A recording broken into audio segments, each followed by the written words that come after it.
Part 3. Confronting Fears and Excuses. 9. Anatomy of the Excuse.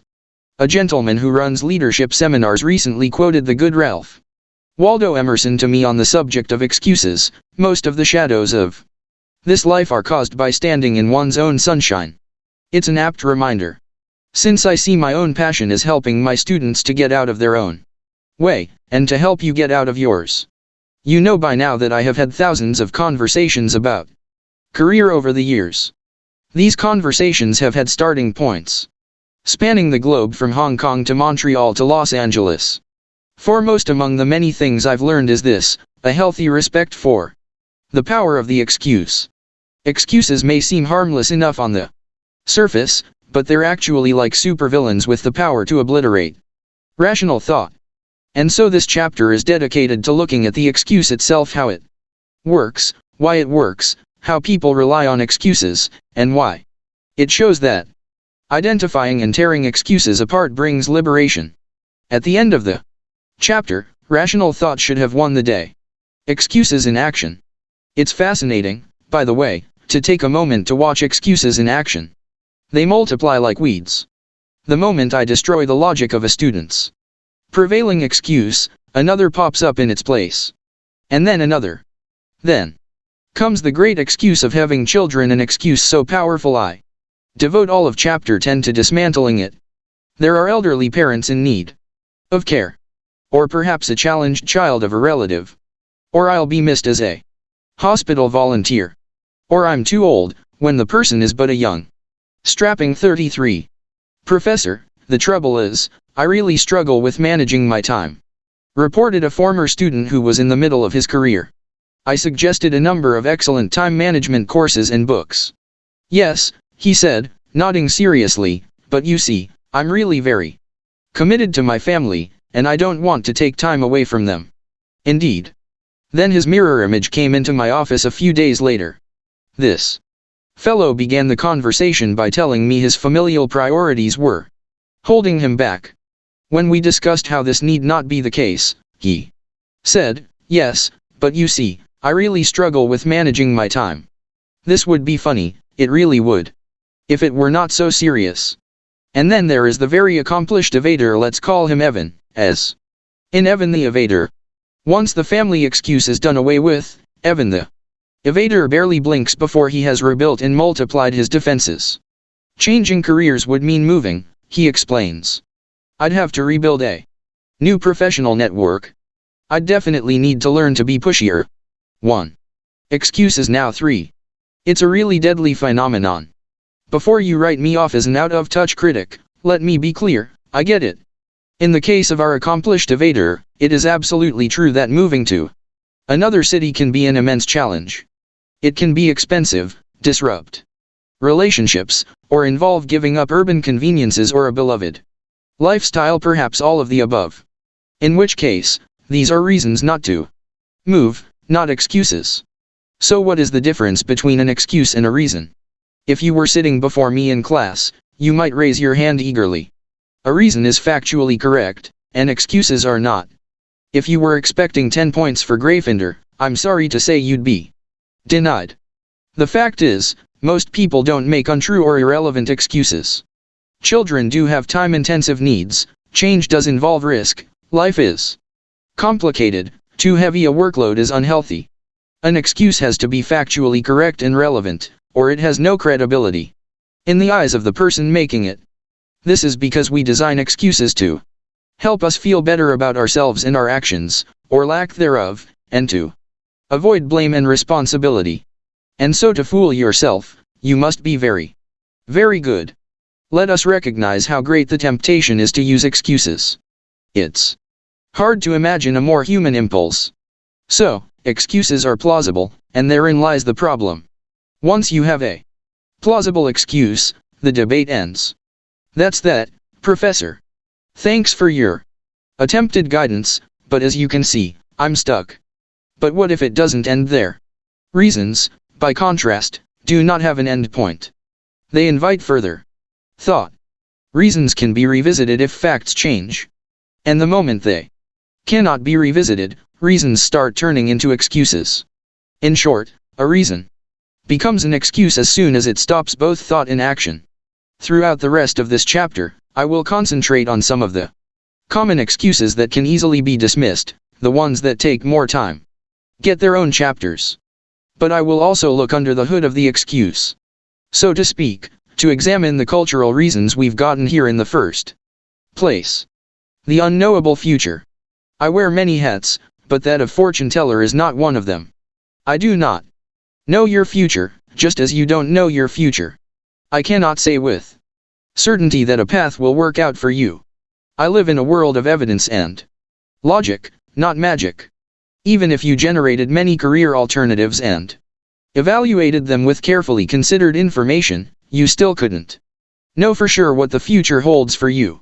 But to use that as an excuse, I don't know what's going to happen, so insert shrug here. Instead of putting all this work you're suggesting into figuring out my great career, since there are no guarantees, wouldn't it make more sense to just pick a reasonable starting place and follow the trail from there? Shouldn't I just pursue something and hope for the best?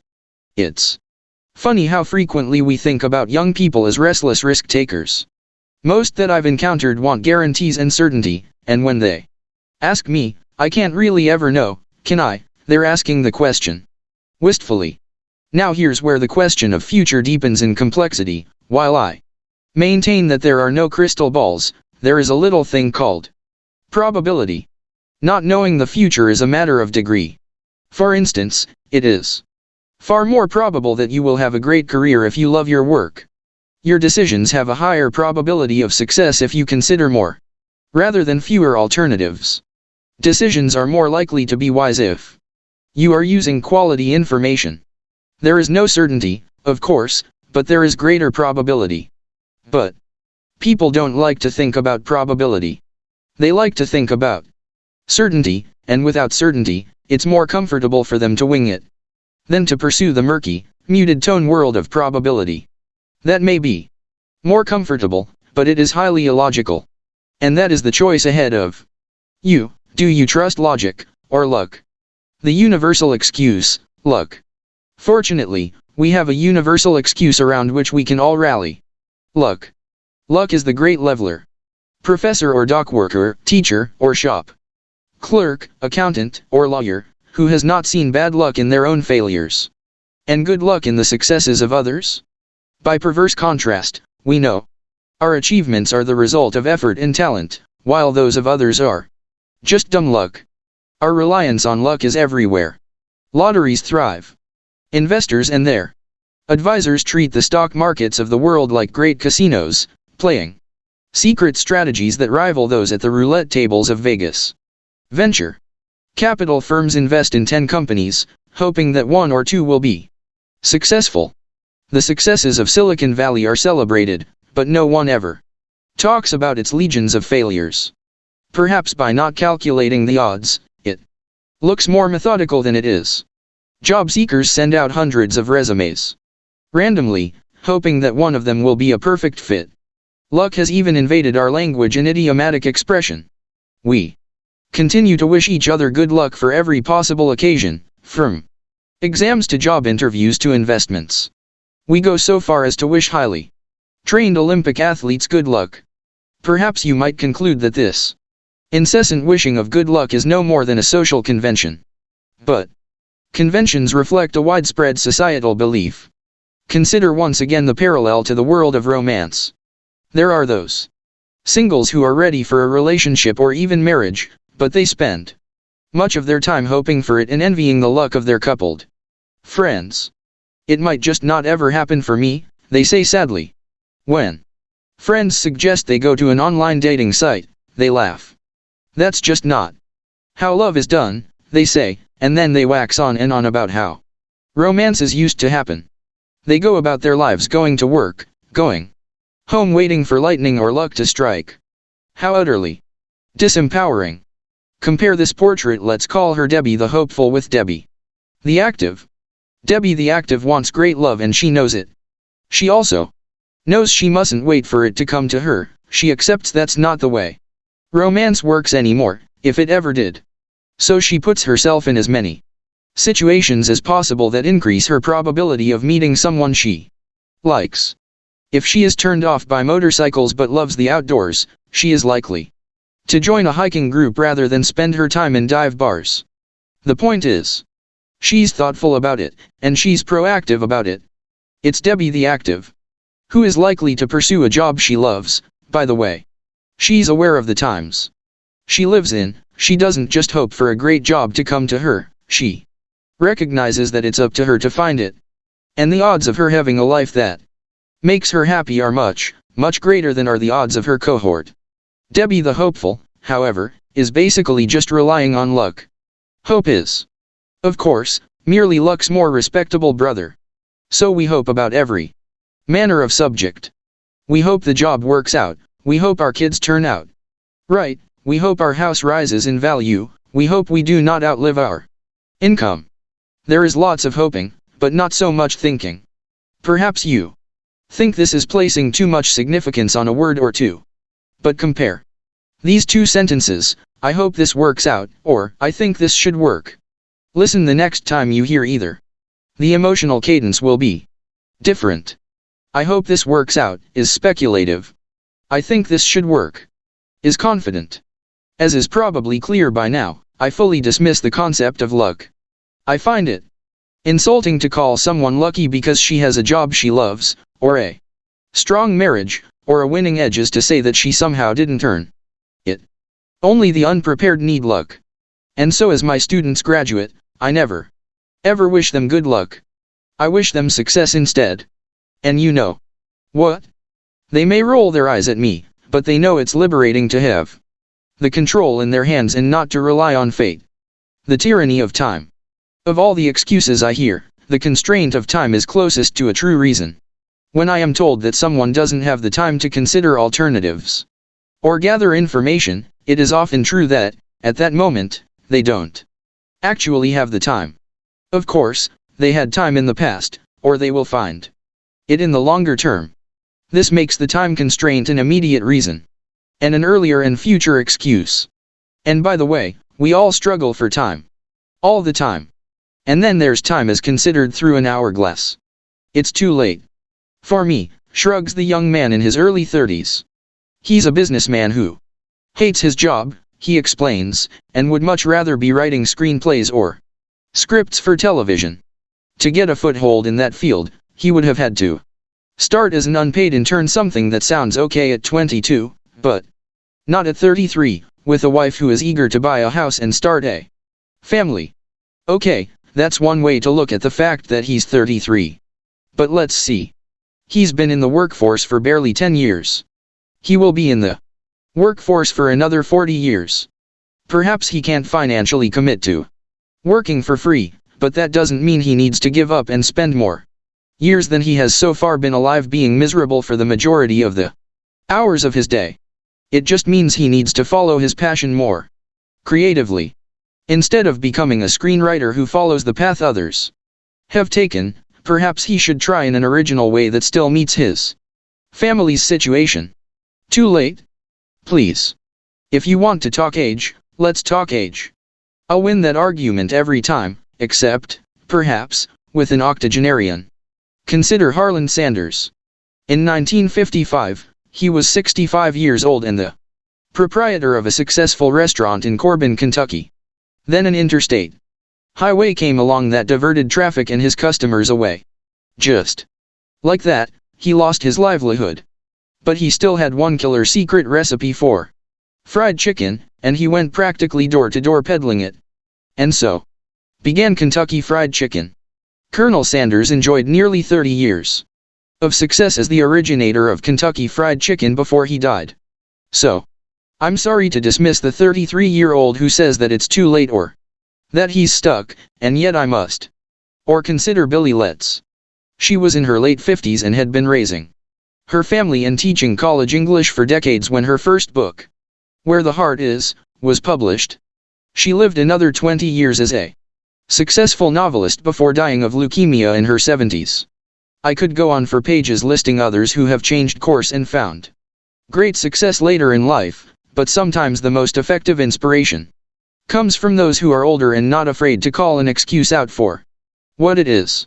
Heather E. was 62 when she wrote me that she had decided to revisit her doctoral dissertation after a hiatus of 2 years. I have certainly been through all the but stages and the if only stages. I am so ready not to look at what stops me and only to go ahead and have a great career. Of course, I am 62, so it may be shorter than others, but perhaps no less important. No less important, indeed. And sometimes liberation from the age excuse comes directly from me. So you believe the die is cast at 20, do you? I challenge. I am. Several times your age. Are you saying that I shouldn't try to do anything new and important myself? No, Professor. Good. Now let's put that stupid excuse aside, shall we? The glut of information, or cynicism. In part I of this book, I talked about the sheer overload that happens when you realize how many careers are possible, and how paralyzing it can feel to begin to explore them. There would be so much to learn, says the student, so much information to access and consider. And so I explain how to approach her search with a reasoned process. We break it down, as I explained back in chapter 3. So much to learn soon turns into too much to think about.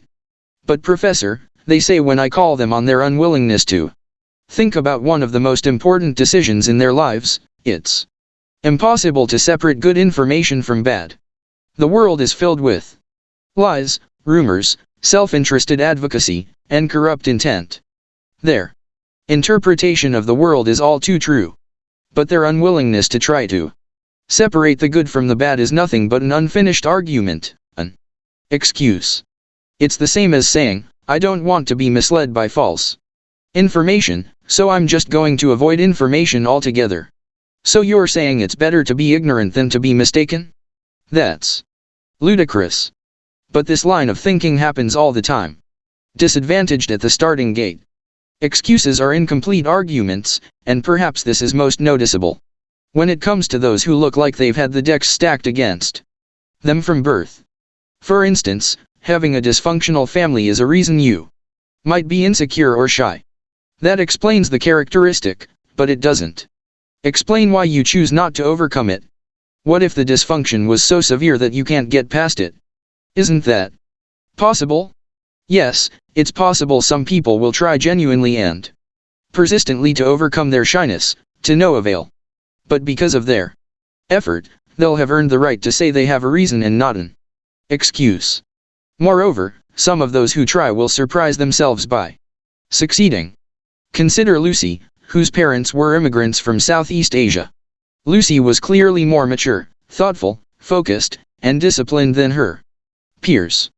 She was ambitious and determined, always trying to maximize her potential.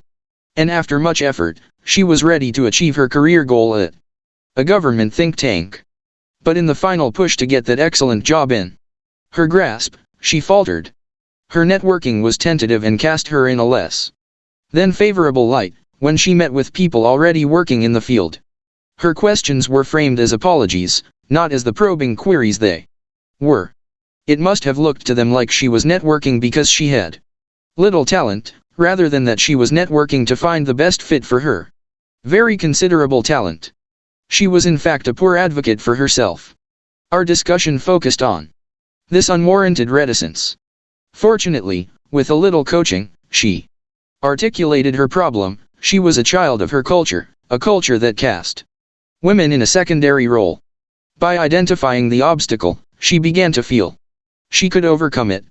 Her networking conversations became more useful. As she expressed her ideas more confidently, she decided she would be a free woman, free from any part of her culture that hampered her while embracing the parts that nurtured her. Her networking skills now did justice to her talent. Or consider Mary.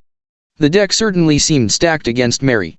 She left her home country with only 48 hours notice when a scholarship to attend the University of Waterloo became available. Imagine the disruption, albeit a welcome one, in her life. In her very first class, still fighting jet lag and culture shock, she listened as the professor explained that the course would be particularly challenging for first year students, since half the class were seniors, and they would set a high grade standard. Mary looked nervously at the young man sitting next to her and asked him if he was a senior. No, he said, I'm a first year, but I failed this class when I took it last term, so I'm taking it again. The student on the other side of her was a third-year student. What were the odds of her succeeding? Certainly, she was overwhelmed, and for good reason. Yet she did not make excuses, and she excelled. She looked at the deck stacked against her and kicked it over. When she graduated, employers fought over her.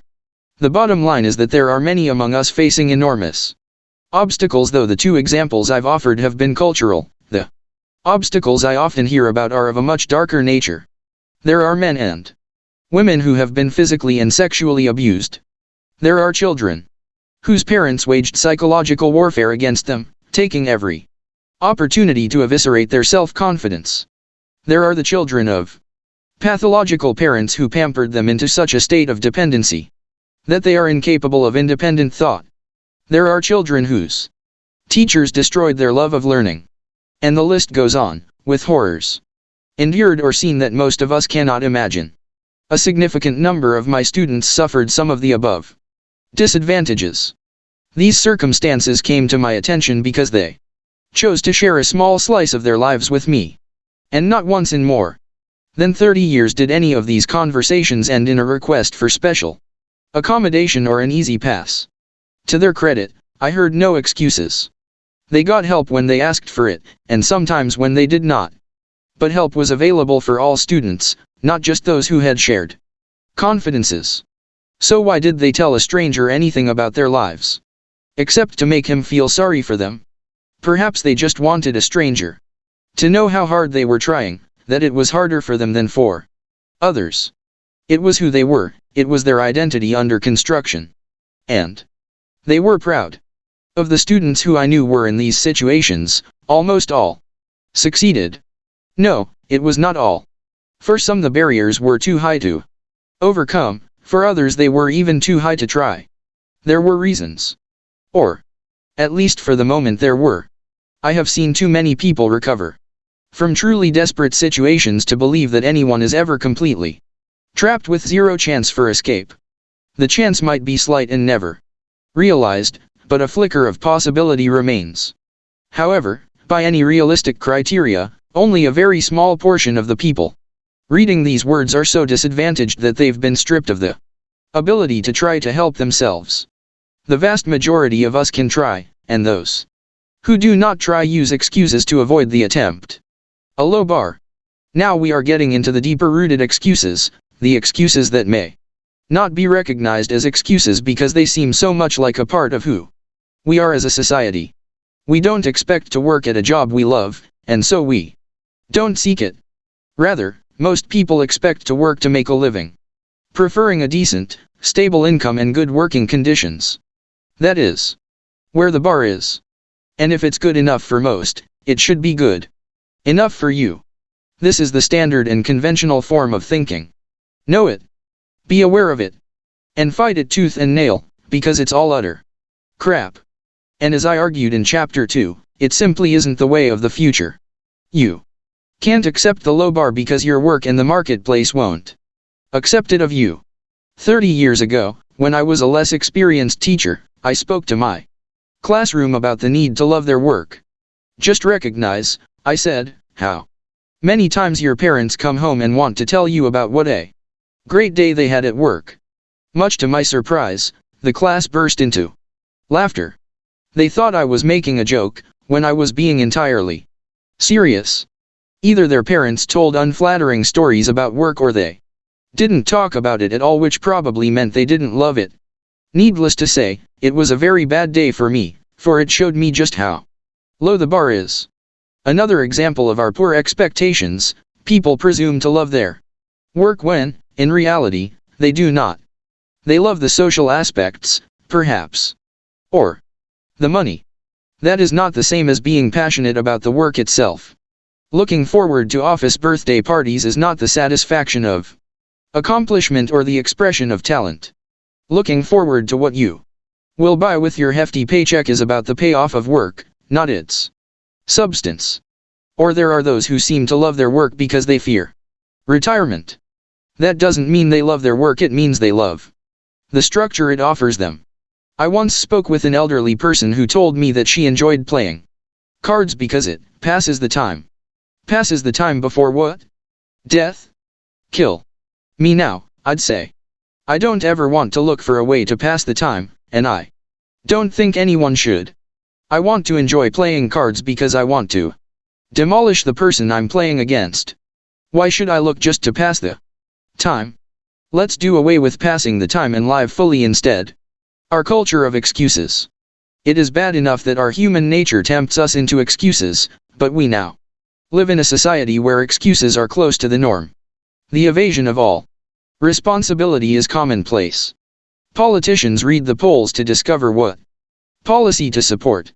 If it fails, it's not their responsibility, they were just following the public's guidance. If they can't get a law passed, it's their opponent's fault. The public fails to vote, using the excuse that their votes don't matter. Public servants hide in the bushes. The political process barely functions, but it is still no one's fault.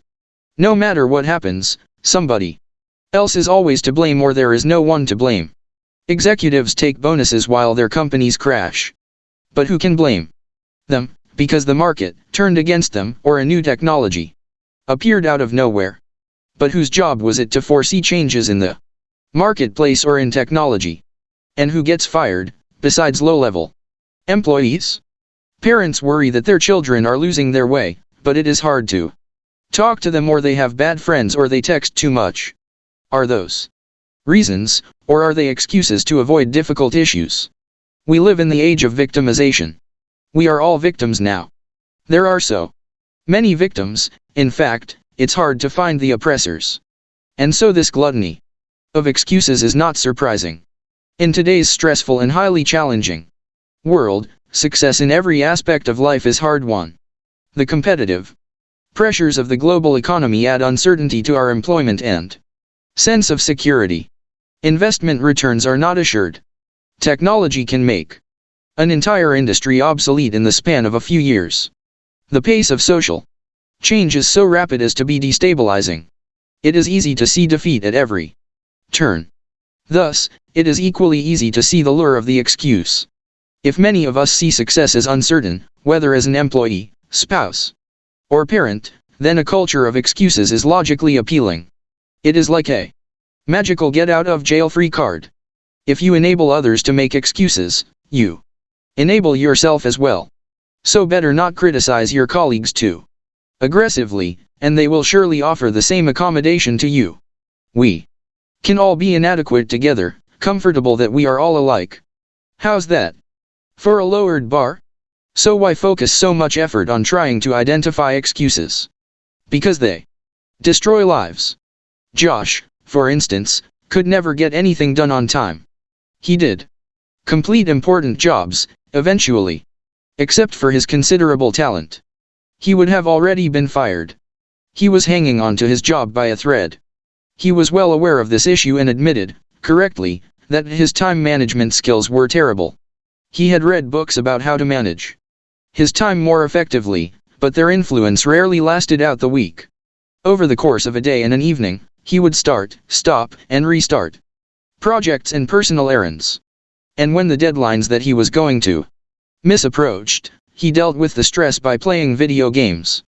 Instead of harping on his poor time management skills, I told him the issue was discipline and that he had none. Since he could not control himself, he would never control, or influence, anyone else. His behavior was that of a boy, not a man. So he had better man up like the warriors in the games he was addicted to. Or did he really prefer pretending to be a warrior, instead of actually being one? I cannot say this was a comfortable conversation. It wasn't. I'm sure he was pretty annoyed with me for a while.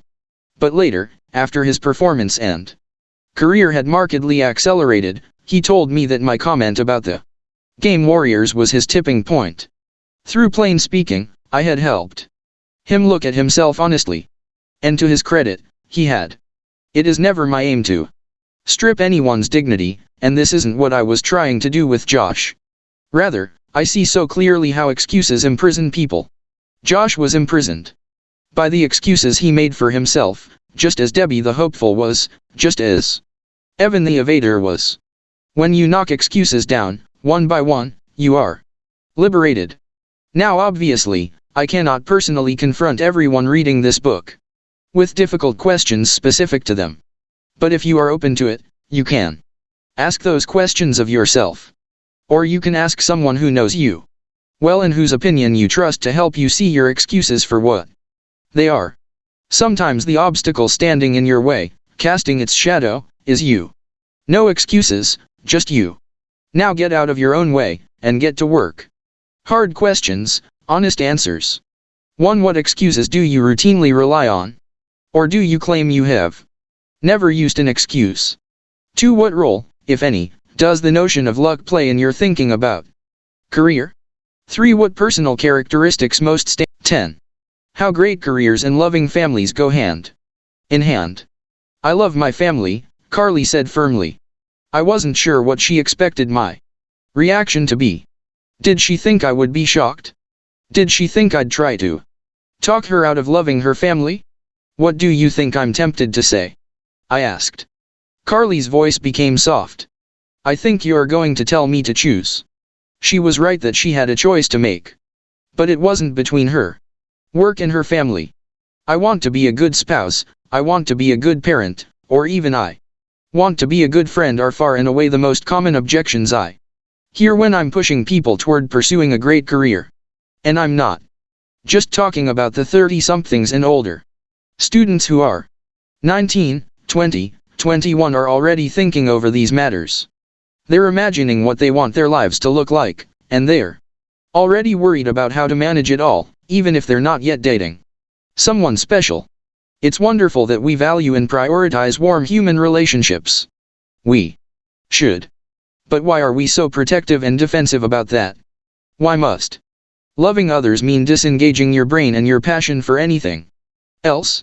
Great family and a great career are not mutually exclusive endeavors, and this chapter aims to make that clear. But first, a question, is wanting a strong family life an excuse or a reason not to pursue your passion? That depends. Many people don't want to take any sort of risk to find their passion, but nor do they want to think of themselves as lazy or afraid. And so they hide behind family commitments. They wrap themselves in the warmth of human relationships so they can remain beyond reproach. In these cases, they are using family as an excuse. Their actual belief in relationships might be deep and abiding, or it might not be. That's not the point. For others, I love my family is a reason. They are prepared for the thought, research, experimentation, and commitment required to achieve a great career. But they genuinely believe that great careers are so demanding of time and focus that they're incompatible with family life. Remember, reasons can and should be probed. And when we probe this reason, we see that it quickly disappears. The rest of this chapter discusses rules to having a great career and a rich family or personal life, the life of your choice. Indeed, if you're careful, your great career positively enriches your family life. No, it's not easy. What worthwhile effort in life ever is? Those ready and eager to build great careers will see how to combine this ambition with their family lives, and the excuse makers will have to find another excuse. Rule number 1, remember the definition of a great career. Popular opinion looks at powerful executives who circle the globe 6 times in 4 days and say they have a great career. Popular opinion looks at the rich traders of Wall Street, who do actually think of themselves as masters of the universe and work incessantly, and say they have a great career. Popular opinion looks at the world-renowned surgeon, saving people every day in the operating room, and say that she has a great career. Yes, this is exaggerated, but that's what public opinion does. It makes even incredible achievements sound exponentially more impressive. What biography have you ever read about a mover and shaker that celebrated the integration of his work and family life? Usually it includes just the busy stuff that makes the reputation rich and famous appears to be the key. Marker of success, whether at a global scale or a community scale. That version of a great career is not what this book is about. Let me remind you of my definition of a great career, because it is the opposite of society's view. A career is great when it offers satisfying work, impact on the world, a dependable and adequate income, and personal freedom. So the first rule in building a great career is to abandon the common view of it, and recognize exactly what you are trying to achieve. Rule number 2, let go of guilt. According to the Pew Research Center, 41% of adults say that the increase in working mothers is bad for society. Only 22% say it's good for society. In short, there's a lot of guilt to go around, especially for women. I'm here to tell you to let it go. In my opinion, staying at home for the so-called benefit of your kids does not necessarily benefit them as much as if you were working in a job or career you really love. Now, I am certain that some readers are reacting with surprise at this perspective. But allow me to explain myself. First, the economic argument. Harvard University helmed a study of 50,000 adults in 25 countries that showed that the daughters of working mothers had more education, were more likely to be employed and in supervisory roles, and had more robust incomes than daughters of stay-at-home mothers. As for the sons, the influence there was less about career and more about the home. Sons of working moms spent more time on childcare and housework as adults. I call that progress. Second, you want to be able to be a role model for your children, a role model who is happy and fulfilled, so that your kids will strive for the same thing for themselves. Please understand, I respect those who believe that their greatest passion is their family and that staying at home with young children is the best use of their time. However, for me this is a valid choice only if stay-at-home parents have carefully considered all their career alternatives and found none that approached the intensity of interest they have in their families. Otherwise, you may one day come to feel that you sacrificed your future for that of your children. I must then ask whether it is best for your kids if you become bitter or resentful about what you've missed out on for their sake. Before you say, "Oh no, I would never show bitterness," you should know that, unfortunately, I see this kind of resentment all the time. Sometimes more overtly than others. On the more extreme side, Florian FN1. FN2. From Austria wrote to tell me about a moment when he was in his 20s. And his father told him that he hadn't been able to pursue his career as a doctor abroad because of Florian's birth. It is a question of how striking the moment was to me as a 20-something-year-old, when your father, your own flesh and blood, charges you with the responsibility for his missed career, he wrote. Back then I was overwhelmed and, in a first reaction, tried to cope with the situation by accepting what he told me. It is among the meanest and most unfair things you can tell a child. The way I view it, parents do not need to sacrifice themselves, their marriages, or their careers on the altar of raising children.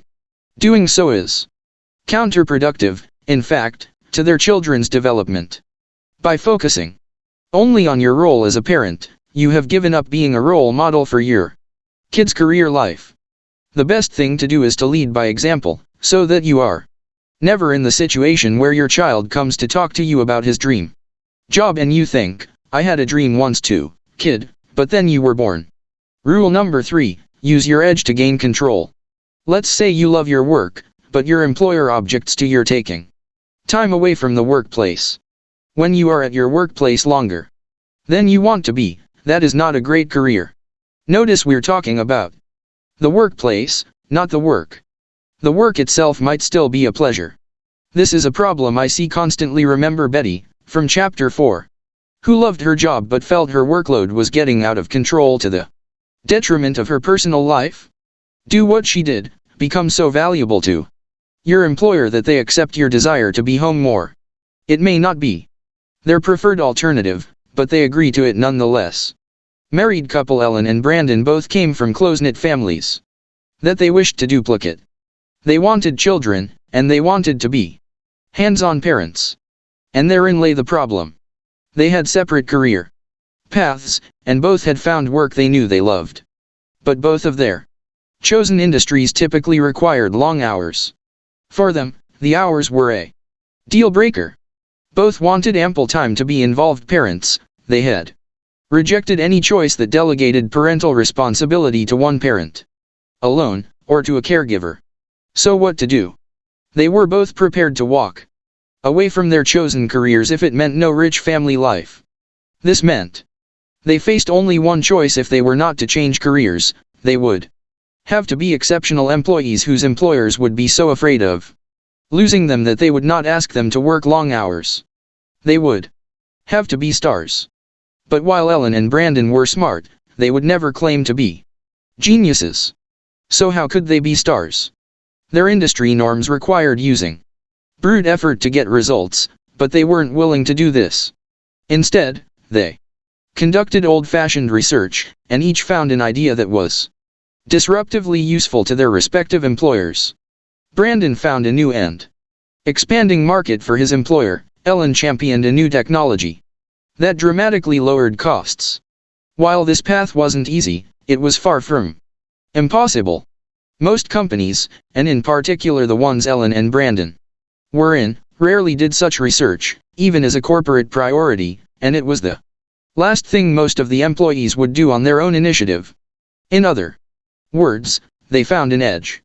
By age 30, both Ellen and Brandon had high-income jobs they loved, children, and most precious to them, time. Their typical work week isn't more than 40 hours in industries where the norm is over 60. They both have breakfast and dinner with their kids.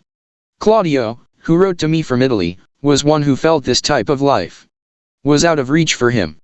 You can't easily balance the plans for creating a good family and the plans for having a successful career, he wrote. The people who can do both things with great results are very rare. Superhumans, in my opinion, and I admire them. I'd argue, though, that Ellen and Brandon are not superhuman. They may appear so, but only because they are all too rare. Being superhuman implies that most people could not achieve a similar balance, but that's not true.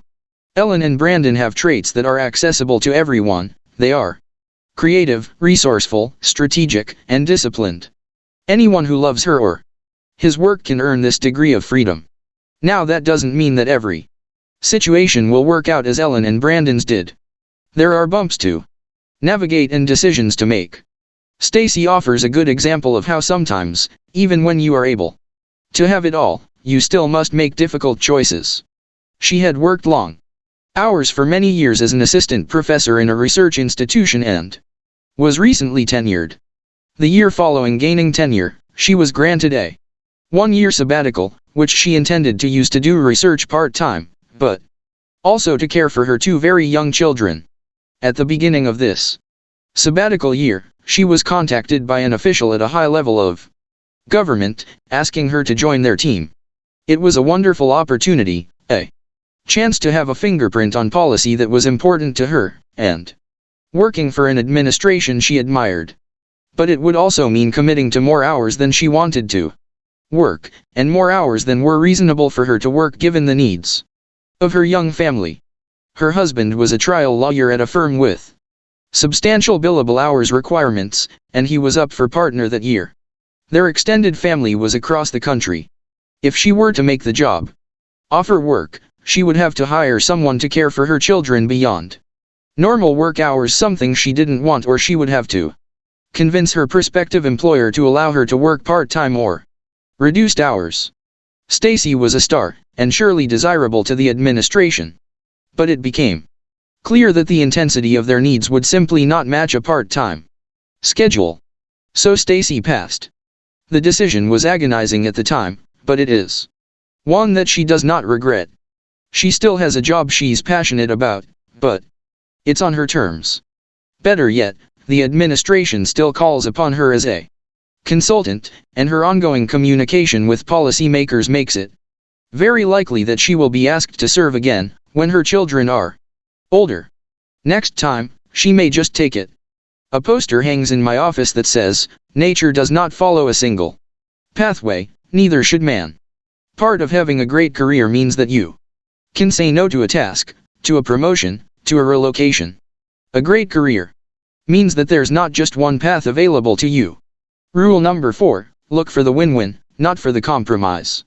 It makes me crazy when people misconstrue my message to suggest that I am always going to side with a career opportunity when a choice must be made. If a woman moves hundreds of miles away from her child in order to pursue her dream job, I don't think that makes any sense. If a young man in love rejects his girlfriend because of a job opportunity in another country, I don't think that's wise, either. Janet and Bentley arrived at my office in love and in need of career advice. Both were about to graduate from great programs, and Janet had already been offered a desirable job in St. Paul, Minnesota. Bentley didn't have a job offer yet, but he was confident about getting a good one. Although St. Paul had a limited amount of relevant employers for him. So, they came to ask about aggressive search strategies for him to compensate for the limitations of the Minnesota location. It quickly became apparent that neither had a career strategy beyond the following: 1. Get a good education, 2. Get the best job possible, and 3. Have a life. Janet's great job had fallen into her hands, with little thought given to it. Now it was time to apply that thought. As we discussed Bentley's search strategy, the conversation broadened and Janet mentioned casually that she'd also received a job offer from a European company, but she'd rejected it out of hand. Why? I asked. Well, it was a smaller company, she said, and she shrugged. That was all she really had to say. Maybe, I suggested, you should reconsider and craft a plan. It turned out that the European job had great potential and the location served Bentley's needs much better. But Janet had already accepted the other job. Did this company in St. Paul guarantee you a job for life? I asked. I needed to ask no more. Off they went to Europe, with a plan for a great adventure, and 2 high-potential careers. The point is, if you want both deep human relationships and a career you love, then you need to honor both. You need to be methodical and have a plan. And you must not be thwarted by conventionality that would have you choose between black and white options. Rule number 5, be time disciplined. We've already covered how to approach it if your employer wants you to work more than is reasonable. But what if the person who's keeping you at work at all hours is you? In that case, you need to leave, and you need to have the discipline to do it. The best vehicle for building relationships of any kind is FaceTime.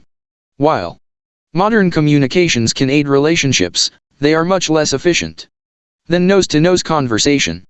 That's why, even in the digital world, a video call is preferable to any kind of text. So be home more with your family. Or if you don't have kids, spend lots of time with your life partner. And if a circle of true friends is also your goal, see them often. That means time away from work. Unfortunately, it's easy to lose time to work for those who love what they do.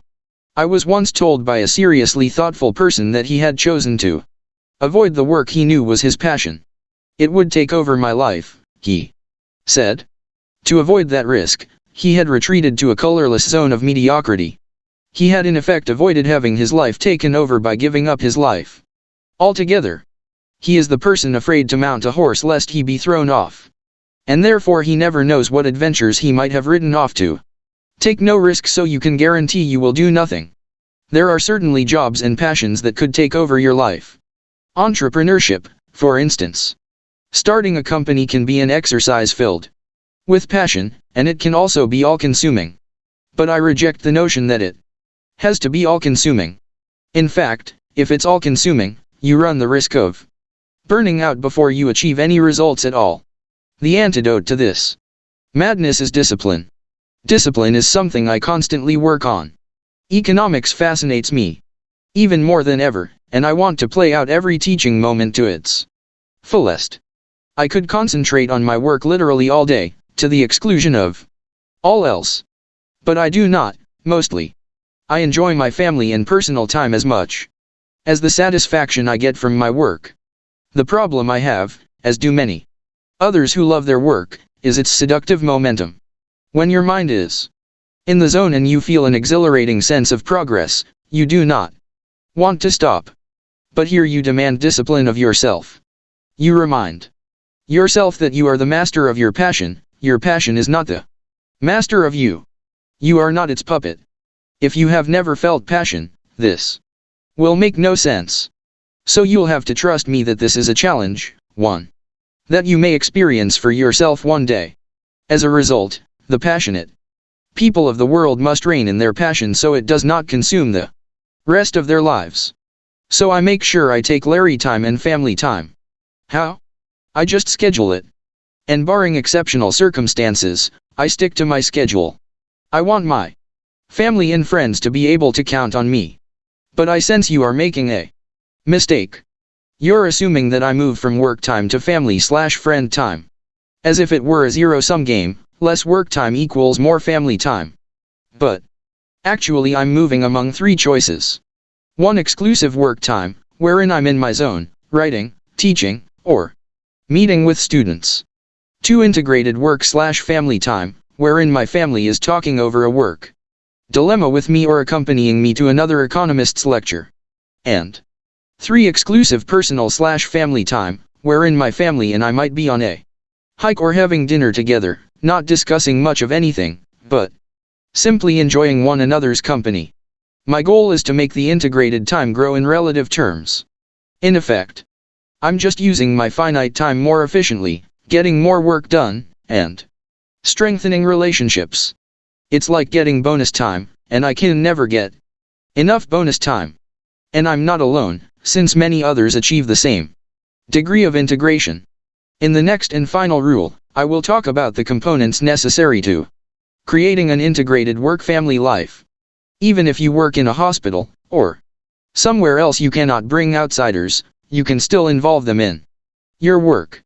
Read on to see how. Rule number 6, seek integration, not balance. I really dislike the word balance when talking about careers and family. It suggests that the ideal is a perfectly even scale, with each side in its own contained space. I reject that entire image. Balance presumes that you spend your life in separate compartments labeled life and work, and you move time between them. I reject this goal. You should be trying to integrate your work and your life so each supports the other, making the whole stronger as a result.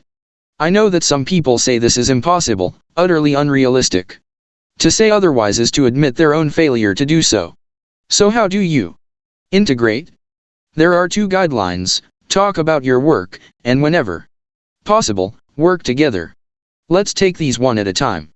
Talk to your kids and your partner about your work. The last thing I want to do, people frequently say, is to take my work home with me. I need to get away from it. This sounds suspiciously like family is the antidote to work. And if you don't love your work, that would be true. But if you do love your work, why are you trying to get away from it? Often it's because, even if you love your work, you can feel you're under exhausting pressure. And home is where you can find relaxing refuge, as you should. But remember what we learned in parts 1 and 2 of this book: a great career does not feel like you are in a pressure cooker. If you have a great career, you're happy to talk to others about it, and doing so helps the integration we're striving for. When I'm with people I care about, I talk about economics, teaching, technology, and the primitive state of our world, and then I ask about the other person's work. I didn't think this was controversial, but apparently it is. Once someone accused me, "You're just proving to your family that you're so self-centered you must talk about yourself all the time." So, let's answer that charge. In the first place, I talk about my work, not my brilliance. And I always ask about the other person's work. Of course, it's important to be age appropriate. When kids are small, tell them funny stories and ask them detailed questions about the Lego structures they built that day. As children grow, conversations will become more involved, and you can offer each other a valuable outsider's perspective about issues related to work or studies. But take it a step farther. Why not ask your children their opinion about how to deal with an unhappy customer? Why not ask your children if they approve of you taking a new job assignment? You might even discuss a potential investment or the purchase of a recreational property. Recognize that, apart from gaining a fresh perspective, you will get real answers about their lives. Rose loves her work as an event planner and, not surprisingly, she is very good at it. She told me she struggles with what she calls balance, trying to find enough time to be with her children. I asked what she does with the precious time she does spend with her teenagers. Oh, all sorts of things, she said. We take them to favorite restaurants. Go hiking, go to baseball games. And do you discuss your work with them? No, she said. I try to keep my work and personal life separate. Why? I asked. You love your work. Rose shrugged, the kids would find it boring. Have you tried talking with them about it? Well, no. My husband and I want the focus to be on them, not on us. I had to be direct with Rose and tell her this made no sense to me. Don't you want them to know who you are, who both their parents are? Don't you want your kids to know what you love and hate? Work was a big part of who Rose was. Everyone knew that, except her children. Moreover, I continued, because Rose appeared to be listening, by keeping the focus exclusively on the children, do you not notice you're putting pressure on them? These people in training need space to figure out who they are. Instead, you're shining the spotlight on them. Maybe you would help them find their way by letting them see yours as often and intimately as possible. Rose was quiet for a long time, then she acknowledged she was perplexed by these ideas. I told her she wouldn't be if she could listen in on the conversations in my office for a while. As I've said, it's shocking how many students don't even know what their parents do. When I ask, the answers range from, I don't know to, I'm not sure. Tom said that his dad worked at General Motors. But when pressed as to what exactly his dad did, Tom said, something in the office, I think. He thinks? Susan said her father was an engineer. She didn't know where. It's some kind of consulting job, but I can't remember the name. All too many of my students don't really know what work their parents do. And this isn't the fault of these young people. It's clearly the effect of parents who don't speak about their work. Do they enjoy their work? Hate it? Who knows? I used to think it must mean that they didn't enjoy their work, since how could you not talk about that which you loved? Then I met Rose, who deliberately hid her passion. Parents often complain that their children seem like strangers. Well, of course they do. If they don't know what work you do, they don't know you. You're not sharing your whole self with them, so why would they do that with you? Peter provided an example of an entirely different approach. His mother is a real estate developer, and his pride in her accomplishments is obvious. Moreover, in between terms at school, he works with her. She must enjoy her work, I remarked. Of course, he said. Indeed, it was obvious to him. And Peter and I never once discussed the importance of passion in career success. He knew that already. Our conversations were purely about tactics to achieve goals, not the goals themselves. The importance of talking about your work does not apply just as it concerns your children, but all people who are important in your life. Craig was an actuary who liked his work solely because it paid well, and was sort of interesting. Unfortunately, every year the work became less interesting. So he endured his cubicle life and had a drink or two in the evening to unwind. On the weekend he partied hard and drank more. His wife was concerned about the drinking, but everything else seemed fine. Then one day he arrived home and told his wife he had quit his job. The family income had just fallen by 60% in 24 hours. Were you laid off? She asked. No, so there would be no severance pay. What are you going to do? She asked, trying to keep her panic at bay. He said he didn't know, but would take the summer to figure it out. With a cat, dog, kid, and a big mortgage on a big house, Craig had just thrown his household into turmoil. And his wife had had no idea he was so discontent, because he never talked to her about his work. Fortunately, Craig's wife was a saint, and she supported him as he finally found his way forward. But Craig risked more than he should have, and unreliable luck happened to save him. Another married couple, Lisa and Derek, were a much better model. They both hated their jobs, and they complained to each other about them. In other words, they talked to each other. Then Lisa told Derek to stop complaining and get different training while she kept a roof over their heads. He did so, and now he has a job he enjoys. Now Lisa is back in school herself. It's her turn. And that is what talking about your work can accomplish. Now back to Rose. When she expressed doubt that her kids would want to listen to her talk about her work, I pointed out that I am under siege by students and young alumni incessantly wanting to discuss careers with me. They are hungry to understand what they might do. I tell them what others have done and they listen intently. I share the lives of strangers with them. Because, in all too many cases, their families do not share their own stories. Finally convinced, Rose started with a dinner with all hands on deck, and instead of asking her children the banal question, "What did you do at school today?" she described her day at work. Amazing as it was to Rose, they seemed to listen. She planned to increase the frequency of such dialogue as much as possible. Talk about your work, whether you love it or not. It's the blindingly obvious first step to integrating your work and your personal life. Work with those you love. While talking with loved ones about your work is important, it's just the preparation for the key part of work-life integration, working with your family.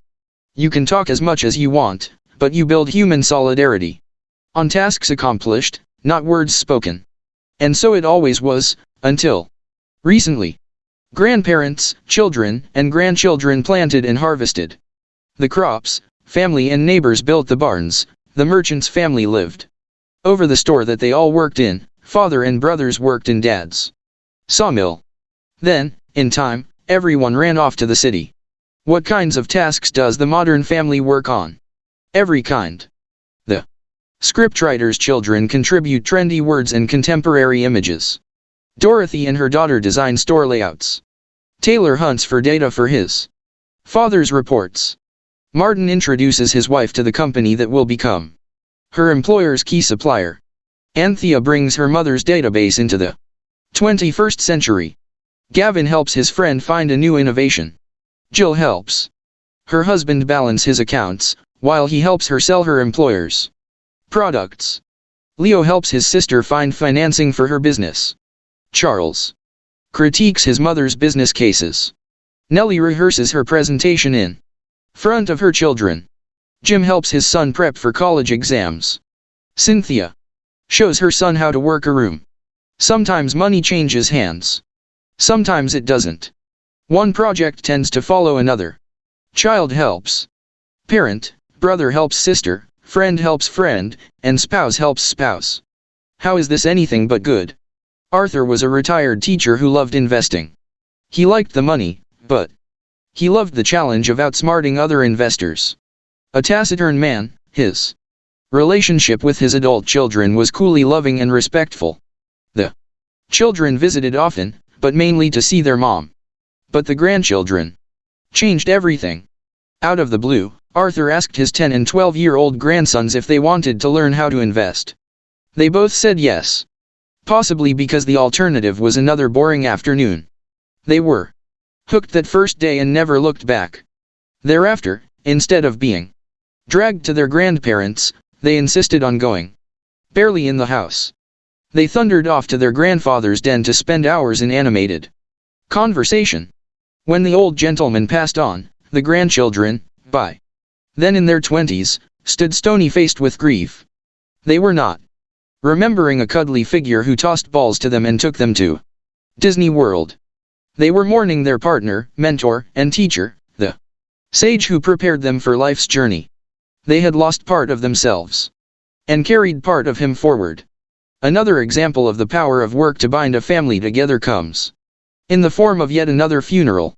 3 teenaged granddaughters looked detached and distant while their grandfather's eulogy was being spoken.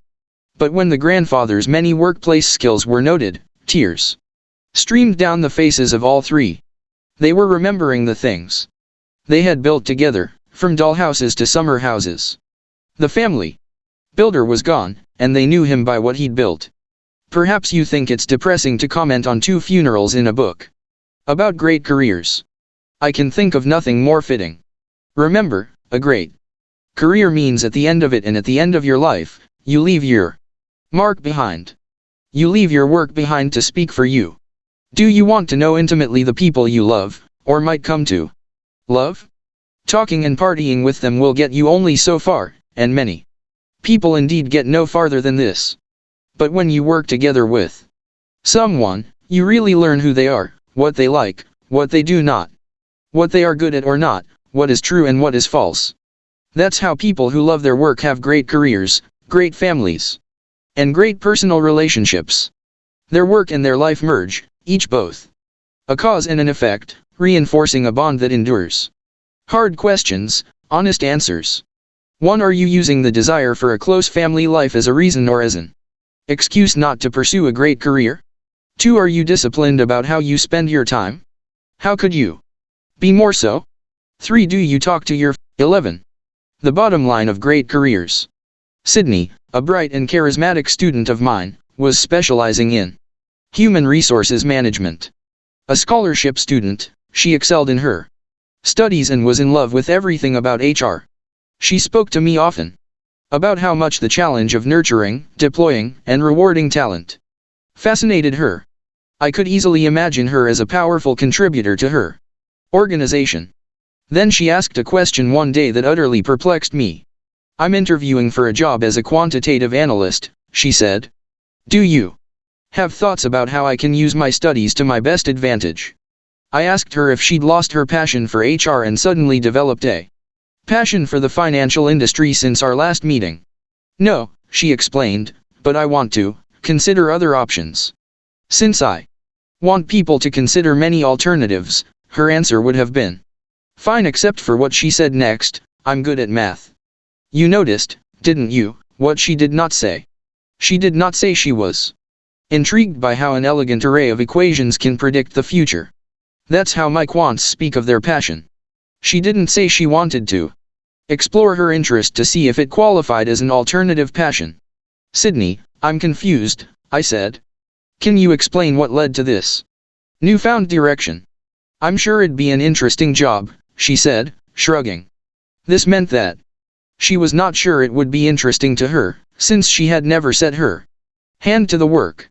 When pressed, she finally blurted out the hideous truth, the truth I suspect every time a student starts acting strangely, as Sydney was. A friend told me how much elite analysts earn, she confessed. Clearly, her income as an HR professional would pale in comparison. So, since she was mathematically adept, why waste time on her passion when big bucks were calling? One simple conversation had made her conclude that an HR salary was a starvation wage compared to the quants serving hedge fund billionaires. She was oblivious to the difference between competence and excellence, totally disregarding the edge that passion gave to those who had loved math since before they could read. She could do math, her competitors thought in math. With the scent of money in the air. She was no longer listening to anything I said. Now, Sydney obviously was not going to starve if she went into HR, but there are many who don't pursue their passion because they think there's no money in it, and there are many who pursue something else because they wrongly assume there is money in it. So in this chapter, let's address the gilded elephant in the room. Let's break down our assumptions about money-rich and money-poor careers so I would pursue my passion, but I will starve will no longer work as an excuse. Money matters. Sydney had convinced herself to give up her passion in order to follow the money, but in many cases, my students have been pressured to let go of their dreams by their parents. I'm sorry if that sounds harsh, but it happens to be true. We want our children to do well, to prosper. Money matters. Financial security matters. But the usual advice about how to get money and security is entirely wrong. For instance, consider the parent who spoke to a career counselor and asked what the difference was between the starting salaries of actuaries and accountants. Both are very well paid, replied the counselor. But exactly what is the difference, insisted the parent, who then explained, my child is going to choose the one with the highest income. Where was the child in this discussion? Did it matter? He was apparently going to do what he was told. This kind of conversation plays out in similar ways all the time. Then there was the soft voice of a high school student who had applied to a computer science program and had not yet received an offer. Have I been turned down? Should I send more information? I really want to do this, she added. And she called every day, with the same almost begging tone. Once or twice, another voice could be heard in the background. Then, suddenly, the applicant asked, in an almost hushed tone, I have just one question: what do computer scientists do? Obviously, her parent had left the room. Where exactly does this over-involvement and pressure come from? It's only by understanding its roots that we can find an answer. The problem is that our society tends to have a schizophrenic view of income. While most people have average incomes, they simultaneously wonder why their income isn't higher while worrying that their income might fall to a much lower level. These dual concerns are neither surprising nor inappropriate. But all this anxiety has a great cost, the loss of careful thought. So let's bring careful thought back. Let's look at 3 categories of jobs in a careful, critical way. The first category of jobs are the gold-plated jobs, like the one Sydney was attracted to. These are the jobs that seem safe and well paid. We'll break this category down, though, so the gold plating disappears and you can see what's underneath.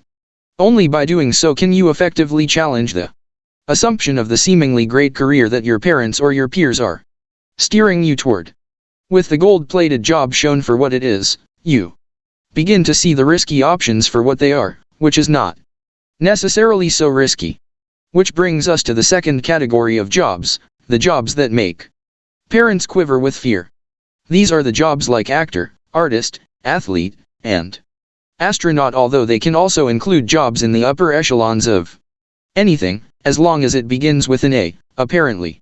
These scary jobs seem like long shots to get, but the upside of success is great indeed. This category takes up the lion's share of this chapter, for these are the jobs I most want to strip of the fear they inspire. Finally, there's a category of jobs with no apparent prospect of employment. These are the outlandish jobs, the jobs that make people laugh, perhaps, when you tell them what you're interested in doing. These are the jobs that, if you pull them off, people are fascinated.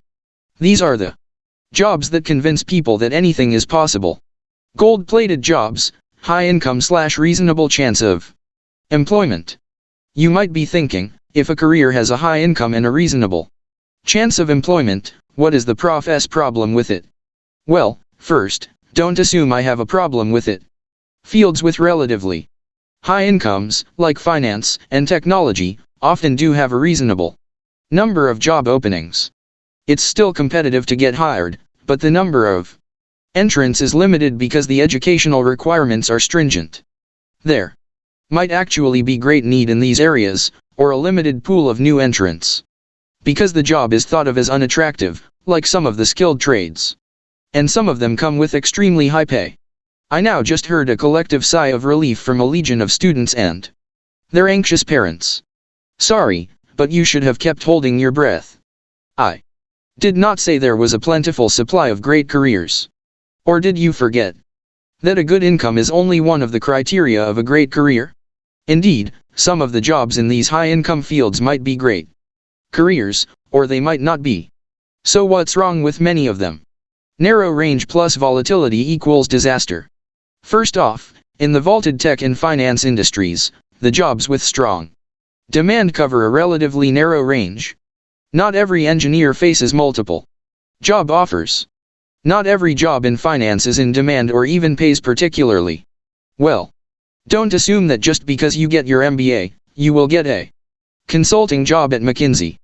But still, the hype surrounding the tech and finance worlds mesmerizes many people, who unnecessarily limit their search for the elusive good jobs and the even rarer great careers. And then they complain to me they cannot find their passion.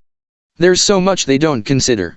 For instance, since many of these jobs are based on narrow specializations, as someone grows in their job, that person's capability actually narrows and is less mobile. The finance guy who specializes in subprime mortgage securitization is a well-respected expert.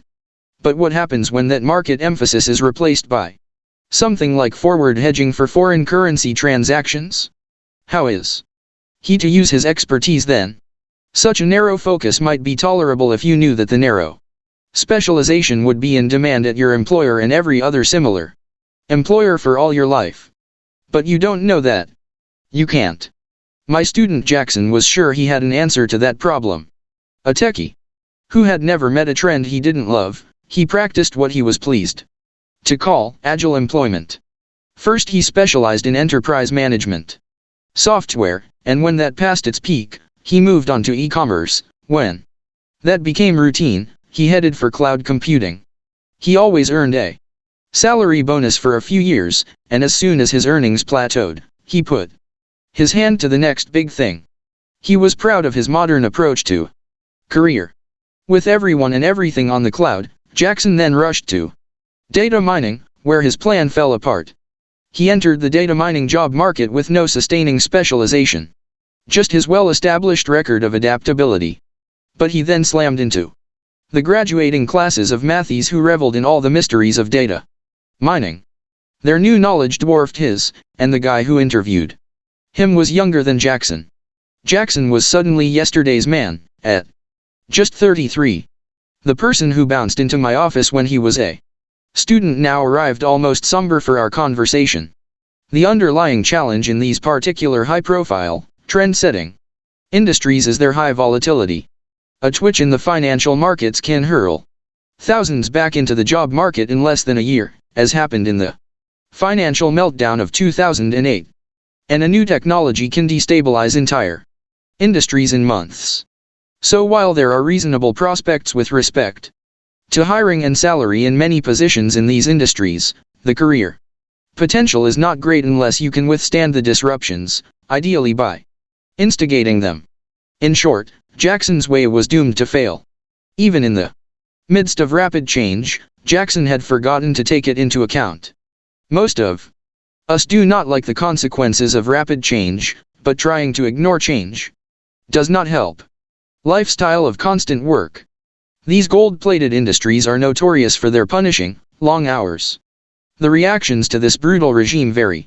There are those who revel in the demands with a 14-year-old's macho mentality. I don't eat, I don't sleep, I don't have a life, I code. Others are so blissed out they brag to me that in their excellent job, they have wonderful free food, showers, massages, football, Friday beer, and dry cleaning services. Certainly, there are many perks, presented as a demonstration of how much the employer values you, with the entirely accidental effect of keeping you in the office far into the night. Why leave? You have everything you need here. Put that way, it's uncomfortably like Hotel California, isn't it? I recall one young man who bought a sports car with his signing bonus. When I asked him how he was enjoying it, he said that every weekend, he went to the parking garage to look at it. There was, of course, no time to actually drive it. Why do these very well-educated people tolerate such long hours? The answer is simple. Whether by intention or not, workers in both tech and finance are being played just like rubes in Vegas. A very few young people in a few prominent companies make abnormal financial gains, even become wealthy. This is often because they are early employees of a company that goes public, or they worked at and partly owned a company that was bought by a megacorporation. Or in the financial industry, some receive bonuses that exceed their annual salaries. In other words, they struck it rich, and they are celebrated endlessly. Just as the winners in Las Vegas are given lavish public attention, the effect is the same: hold out promise to the army of players who will not win a huge amount in order to keep them at the tables or the machines for as long as possible. Slot machine or computing machine, is there much of a difference?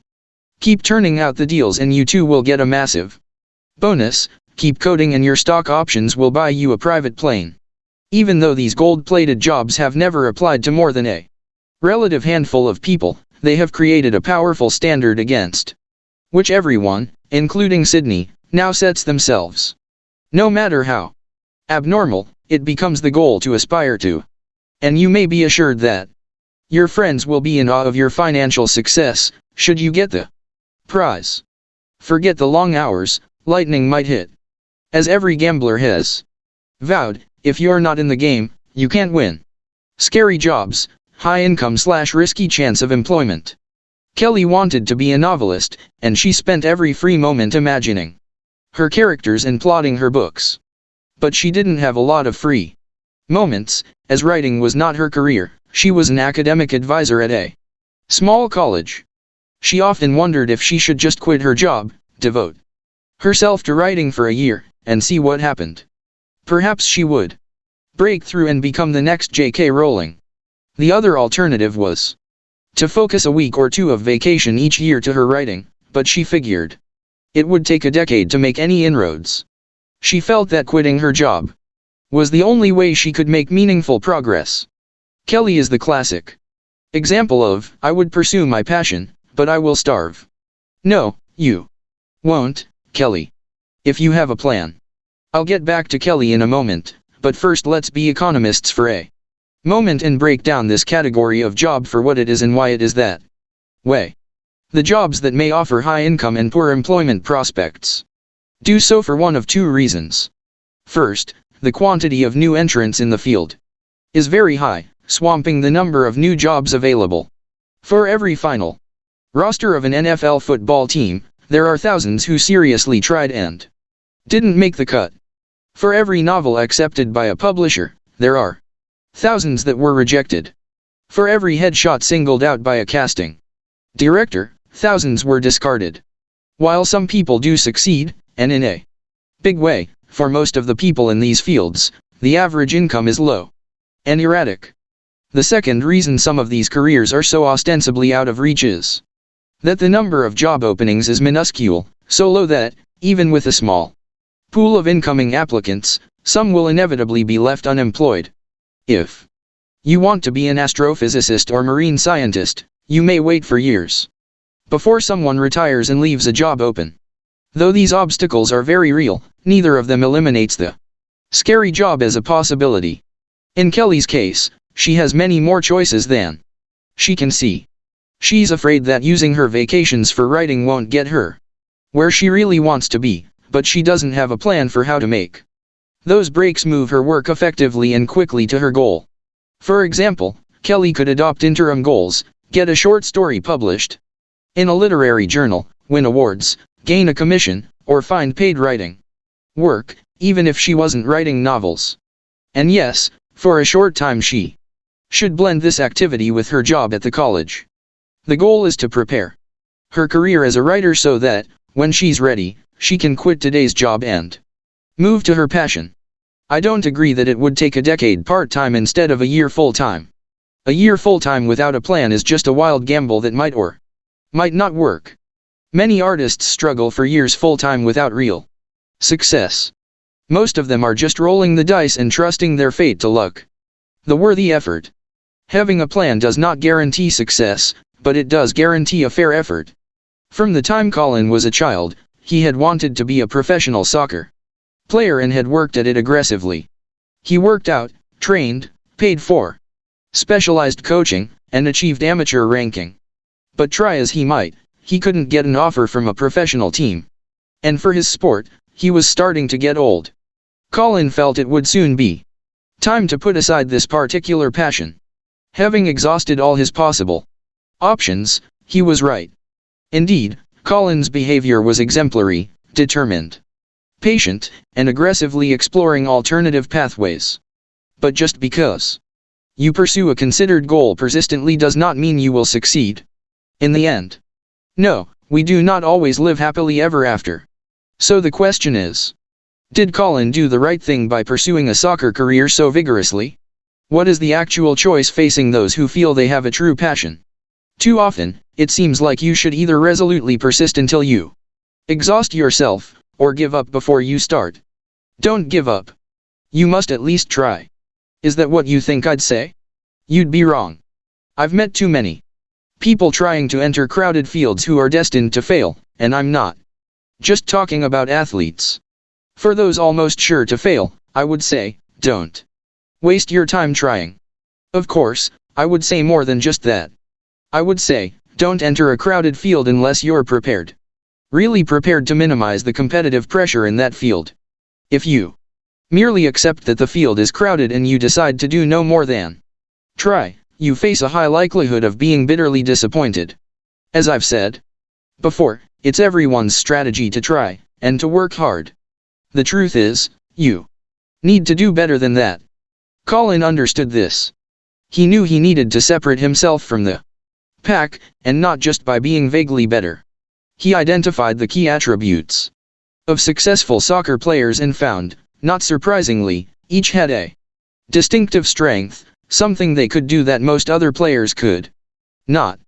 Some were more agile, others had superior speed. Others could see multiple plays unfolding in real time.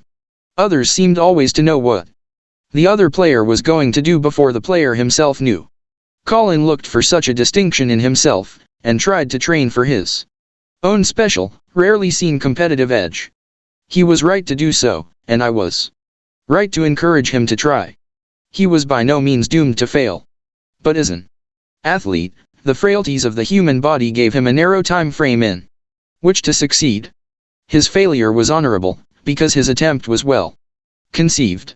Unfortunately, the same cannot be said for the many who try without any realistic hope for success.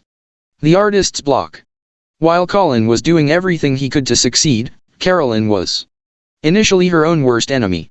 She was a visual artist who did not need to be an international sensation.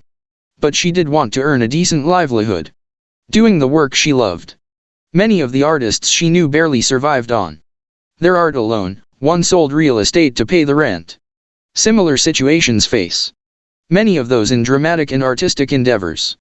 On some occasions, they lament their lack of income as evidence of the degeneracy of the world. On other occasions, they play martyr to their art. When Carolyn asked for guidance, I began by discussing ways to improve the marketing of her work. I asked about her artistic distinction, her edge, what new value she was bringing to the world of art. She did indeed have a good answer, believing that works of trompe-l'oeil were much undervalued. She wanted to use that technique to explore images of the contemporary world. I commented that this had good possibilities. Then she looked worried. If I create saleable work, she said, I fear I'll be compromising my artistic integrity. Oh? I asked. Why is that? There's this gallery nearby, she explained, and they're great, but they actually sell art with a 2-week return window. I gave her a puzzled expression, so she continued. A return window, as if artwork was a pair of jeans. The gallery says it's in case the buyer finds that the newly purchased work clashes with the Rumdker. I'm an artist, she insisted, not an interior decorator. I take integrity very seriously, as should everyone. After all, in the last chapter I challenged us all to be true to ourselves. So I took Carolyn seriously, which permitted me to ask her more questions. Does artistic integrity mean that you don't care what others think? Implicit in my question was her vision of integrity simply an assertion that she was the center of the universe? Carolyn didn't want to say this, but she hadn't thought about integrity in that context. If she wanted to make a living at her passion, she needed to see herself in the context of what others would pay for her work. For many in the artistic and performing worlds, this is a radical thought. Carolyn came back after some time and a lot of reflection. Okay, Professor, she said. I don't think a marketing plan will sully my reputation too much. Once she had implemented her plan, sales of her work accelerated, as did her prices. And what big compromise did she make for money? She reduced the scale of her work to make sure it could actually fit into the homes of her likely buyers. Then there was Lester, who was determined to be an actor. I asked what his plan was. I'm not going to get discouraged, he said. I'm going to just try and keep trying. That's a personality characteristic and a good one, but it's not a plan, I corrected him. I have a list, too, Professor, of every possible part I could try to audition for. A list isn't a plan, Lester. Are there priorities on your list? Are the Possibilities categorized between warm leads and cold ones. How do your acting strengths apply to each particular production? I'll act in anything, he said. I don't have a choice. But again I insisted that a list is not a plan. I'm an artist, he said, and artists don't need plans. I just have to be persistent, and with he stopped himself and I raised my eyebrows. Look, I offered. He bowed his head, not acquiescing, for he knows I would have shouted at him. But he had closed the door nonetheless. I never did persuade Lester to develop a real career plan. Even though he knew how competitive it was to get even a minor part in a 30-second commercial, he could not bring himself to recognize that the more intense the competition, the more aggressive the plan needs to be. While career planning is not common in most fields, those in the creative or artistic fields seem to be positively hostile to it. Lester and Carolyn are not unusual in this regard. However, this means that the odds against success in these artistic and creative jobs are not as high as they appear. Since many people pursuing these areas are making multiple mistakes, like Lester, that almost guarantee their failure, those who plan carefully have a distinct advantage. Again and again, I've been privileged to watch talented men and women enter these domains where the number of competitors is high and the chance of employment low. But they have succeeded across the wide range of creative and artistic jobs, from photographer to filmmaker, from writer to producer, from narrator to actor, from movie reviewer to animation artist. All of them minimized mistakes, developed an effective plan, and worked their plans aggressively. Being aggressively creative. Now, back to Colin before the suspense kills you. A professional soccer career wouldn't work for Colin, but he had a backup plan, an alternative passion, and not just a default occupation to make a buck. You can see why I liked Colin. He wanted to be a paleontologist and had already taken preparatory courses to confirm this fascination. Unfortunately, his research had told him it was a long educational process culminating in a PhD, and then most positions were at academic institutions. While there wasn't exactly a mob of students entering the field, jobs were not plentiful. So he'd have to be very good to succeed, and he wouldn't know whether he was good until he had invested a considerable amount of time. He had already concluded he was not quite good enough to be a pro soccer player. What if this were true again? Before further discussing paleontology, I asked if he had any other strong interests. I like watching clouds. I could watch them all day, he replied. And don't tell me to be a meteorologist. I hate weather. I have found that when you have strong views about matters, people have a tendency to tell you what you are going to say next. Colin could be forgiven for thinking that the world was out to get him. As it turned out, Colin had been afflicted with both aspects of poor career prospects. With soccer, there was a high number of applicants. With paleontology, there were few positions ever available. If you're to get one of the scarce jobs in paleontology, I said, you'll have to be very good. So, what's your plan? Work hard, he suggested. Or maybe not, he added, as I looked unhappy. Perhaps add a touch more creativity, I suggested. Right now my main concern is getting the grades for grad school. What does a creative approach have to do with that? It doesn't have to do with the grades, I explained, patiently, I believe. But it has everything to do with the marketability of your degrees. Your education should have two purposes: to develop your competence as a paleontologist, and to get you your job. Just being competent, and being certified as competent, does not get you your job, which is especially true in a field where there are few openings. We brainstormed for a bit longer, and I reminded him that in any credible graduate degree, there is a required piece of research. So I should use my creativity there, he asked. I shrugged.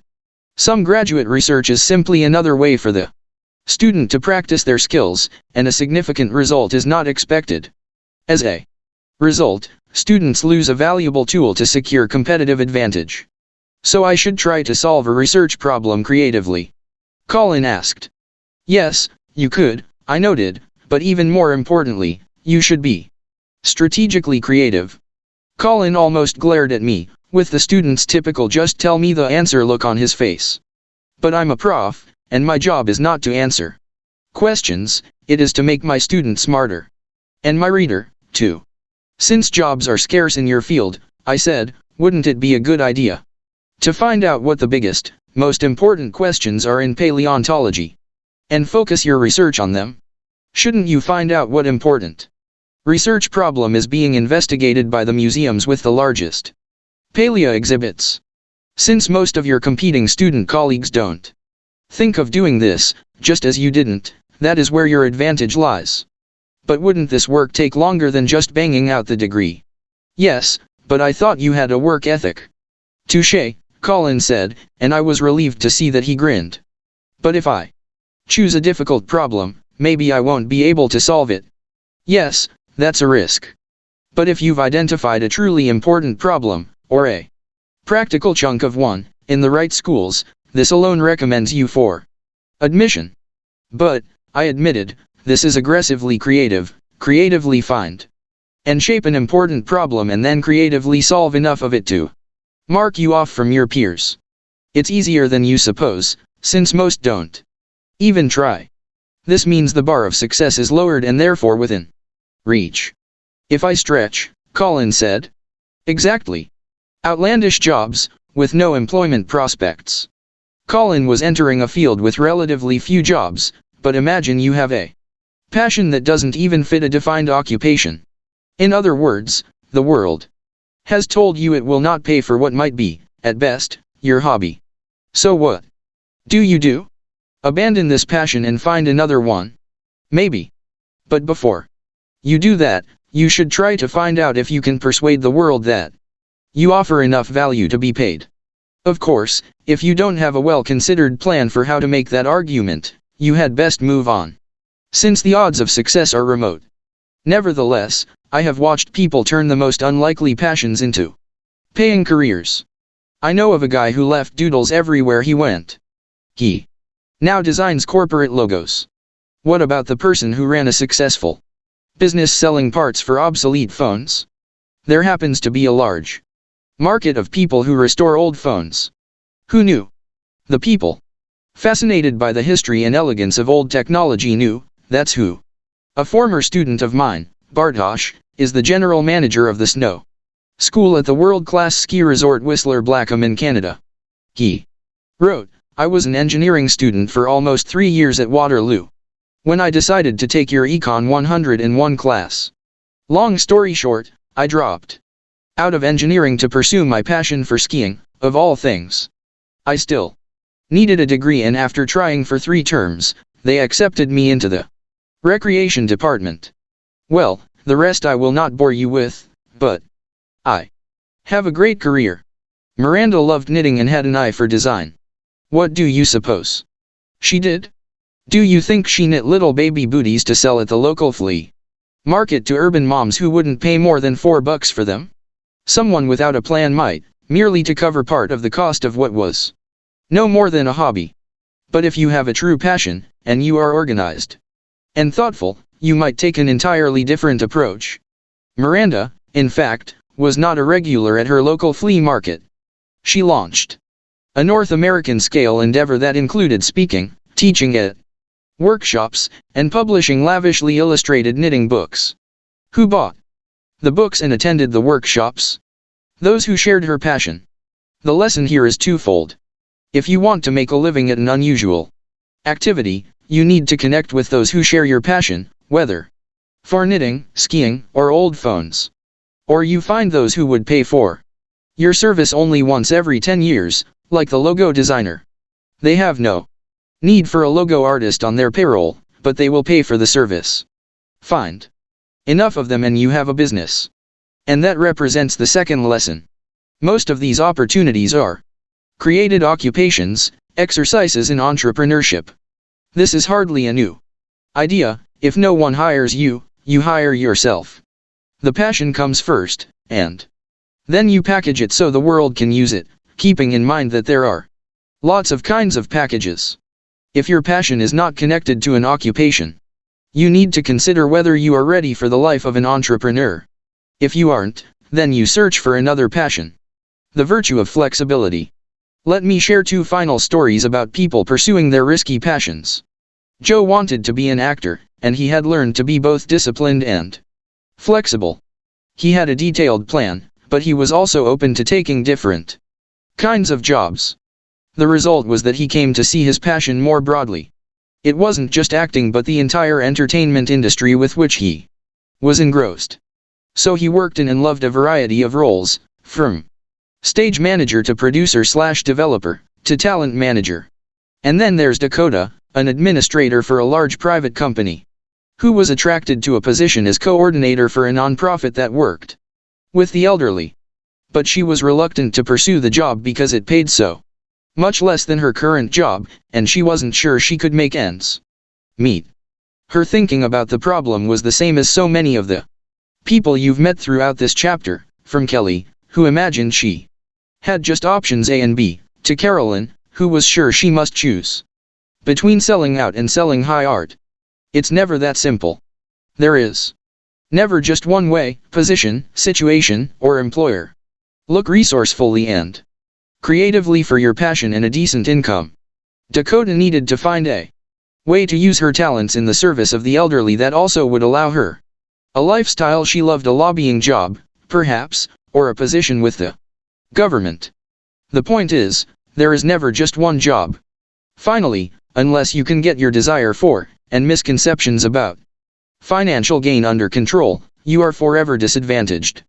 If you vibrate between greed for as much money as you can make and the fear of having nothing at all, your mental machinery will misfire. Of course you should want to secure a decent income.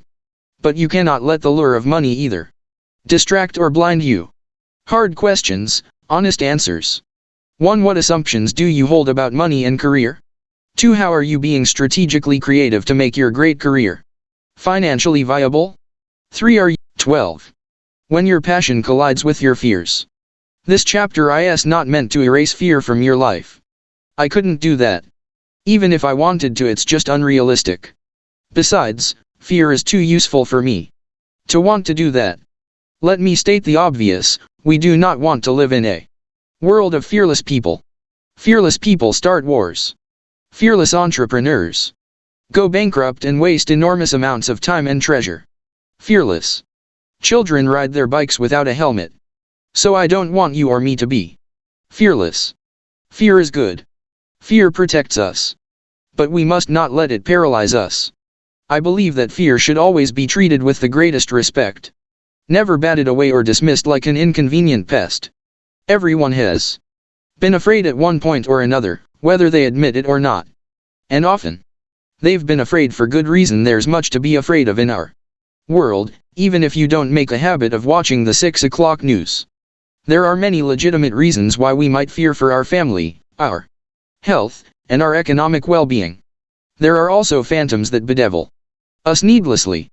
The trick is in figuring out which threats are real and which are not. Sebastian was beset by fears on all sides. When we met, he was struggling both academically and in regard to his career. He was torn between different career alternatives, and he could think of many reasons why each of them might end in disaster. One of them, hotel management, seemed a candidate for real passion, but he refused to consider it carefully enough to know he was effectively paralyzed with fear.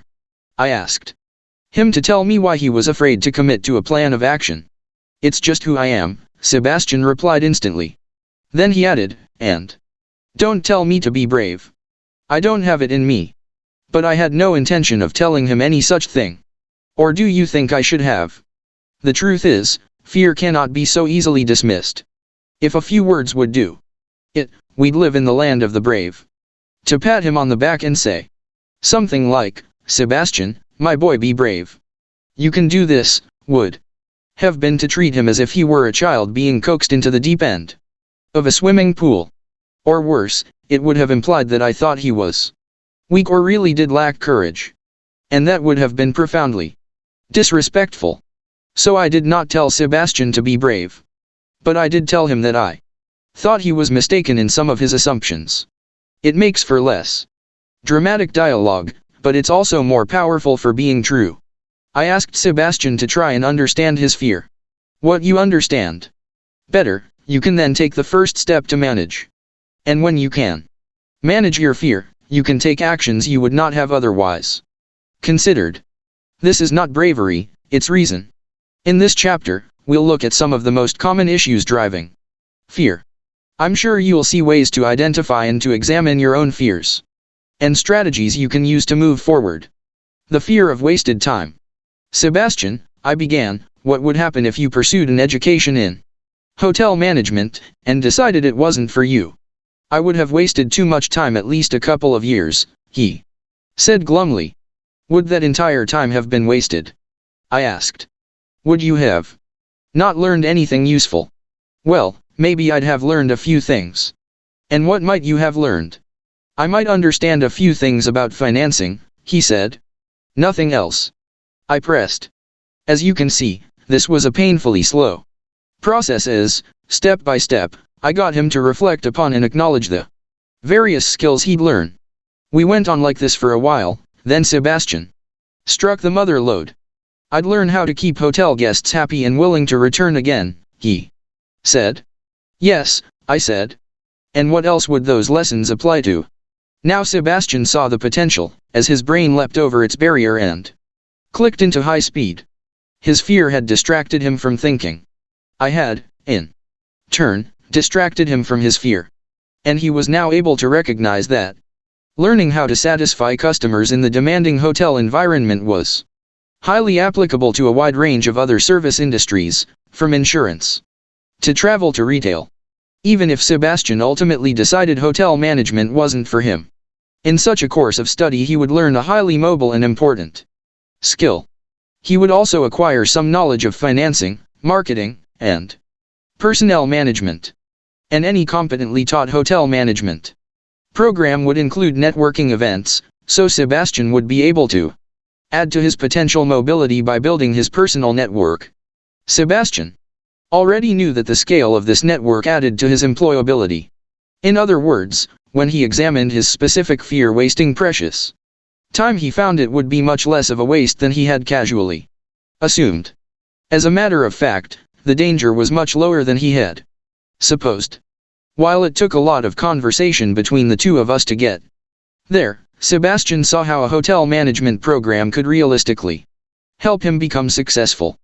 There was still uncertainty, but it was about the degree of the success, not the intensity of the danger. Sebastian took action and enrolled. Was he still anxious? Yes, but he was now managing the fear and moving ahead. Fear of wasting time is pervasive. And Sebastian was right to take the threat seriously. After all, you have only so many years of life. A year, once wasted, is gone forever. Professor, my students object when I say dramatic-sounding things like this. You're making it worse. I'm already scared enough. But the entire point of this discussion is that understanding your fear must be based on the truth and a full consideration of the truth. Otherwise, if you never confront your fears, you'll never know what you could actually have accomplished in your life. Those who justifiably do not wish to waste time need to do whatever they can to save it instead. For instance, Ophelia was determined to try to become a fashion designer, but she knew it was risky. So she wanted to devote the shortest possible time to her attempt. If she failed, the time she'd have lost would be minimal. With guidance from established professionals, Ophelia discovered the most efficient way to test the marketability of her designs. Putting her shingle up on the internet, for instance, was not the way to do it. It could take years for her to break through that way, or even to gauge if she had the necessary talent. Rather, she needed to get feedback from a strategic cadre of buyers at select boutiques, which she did by building a team and getting key introductions. As it turned out, her test was successful. But even had she failed, she would have learned something from the experience, and in the shortest amount of time possible. In sum, efficiency is a beautiful thing, and it girds us against the fear of wasted time. The fear of missed opportunities. There's one more way to reduce the threat of wasted time, and it also assuages the fear of missed opportunities. In cliched terms, strive to kill two birds with one stone. In the more specific sense, make each of your actions serve many purposes. It's a bit like multitasking turned on its head. How many objectives can you accomplish in the course of a single meeting or class? Allow me to explain. Winston realized he needed to pursue this dual route, as he was passionate about both financial analysis and high-level computer game design. While he had a job in the financial industry, he feared that if he continued with that and did not pursue game design, he would never know if he had chosen the better of the two. But if he tried to do both in sequence, he worried that such an approach would take far too long. His fear of wasting time was mixed up with his fear of missing his best opportunity. Why not pursue analysis and game design at once? I asked. Because if I don't focus, I'll make a mess of both, he said. Really? Well, by now I'm quite good at noticing conventional thinking. And this statement was obvious. So you're going to just make that assumption, I said, without even thinking about how you might do both at once. Winston didn't consider himself a conventional thinker, so I suggested that, at the very least, he create a plan to see what might be possible. He would have to find actions, I said, that advanced both purposes at the same time. It took some effort, but when he thought carefully and creatively, a whole new set of possibilities opened before him. Indeed, Winston became a fan of parallel processing. For example, at a networking event, he discussed whichever of his interests seemed appropriate with different people at the event. Winston also noticed that some were even interested in both his ideas. He had 2 separate elevator pitches ready, of course. When he attended a conference on new financial instruments, he wondered how he could apply those principles to game design.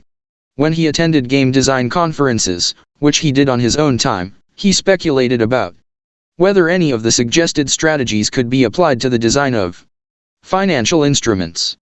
As he followed his parallel pathways, he discovered more and more of these double-barreled opportunities. He imagined roles he might play in game design that would actually utilize his financial instrument skills as a great asset. The two could work together to give him a great edge.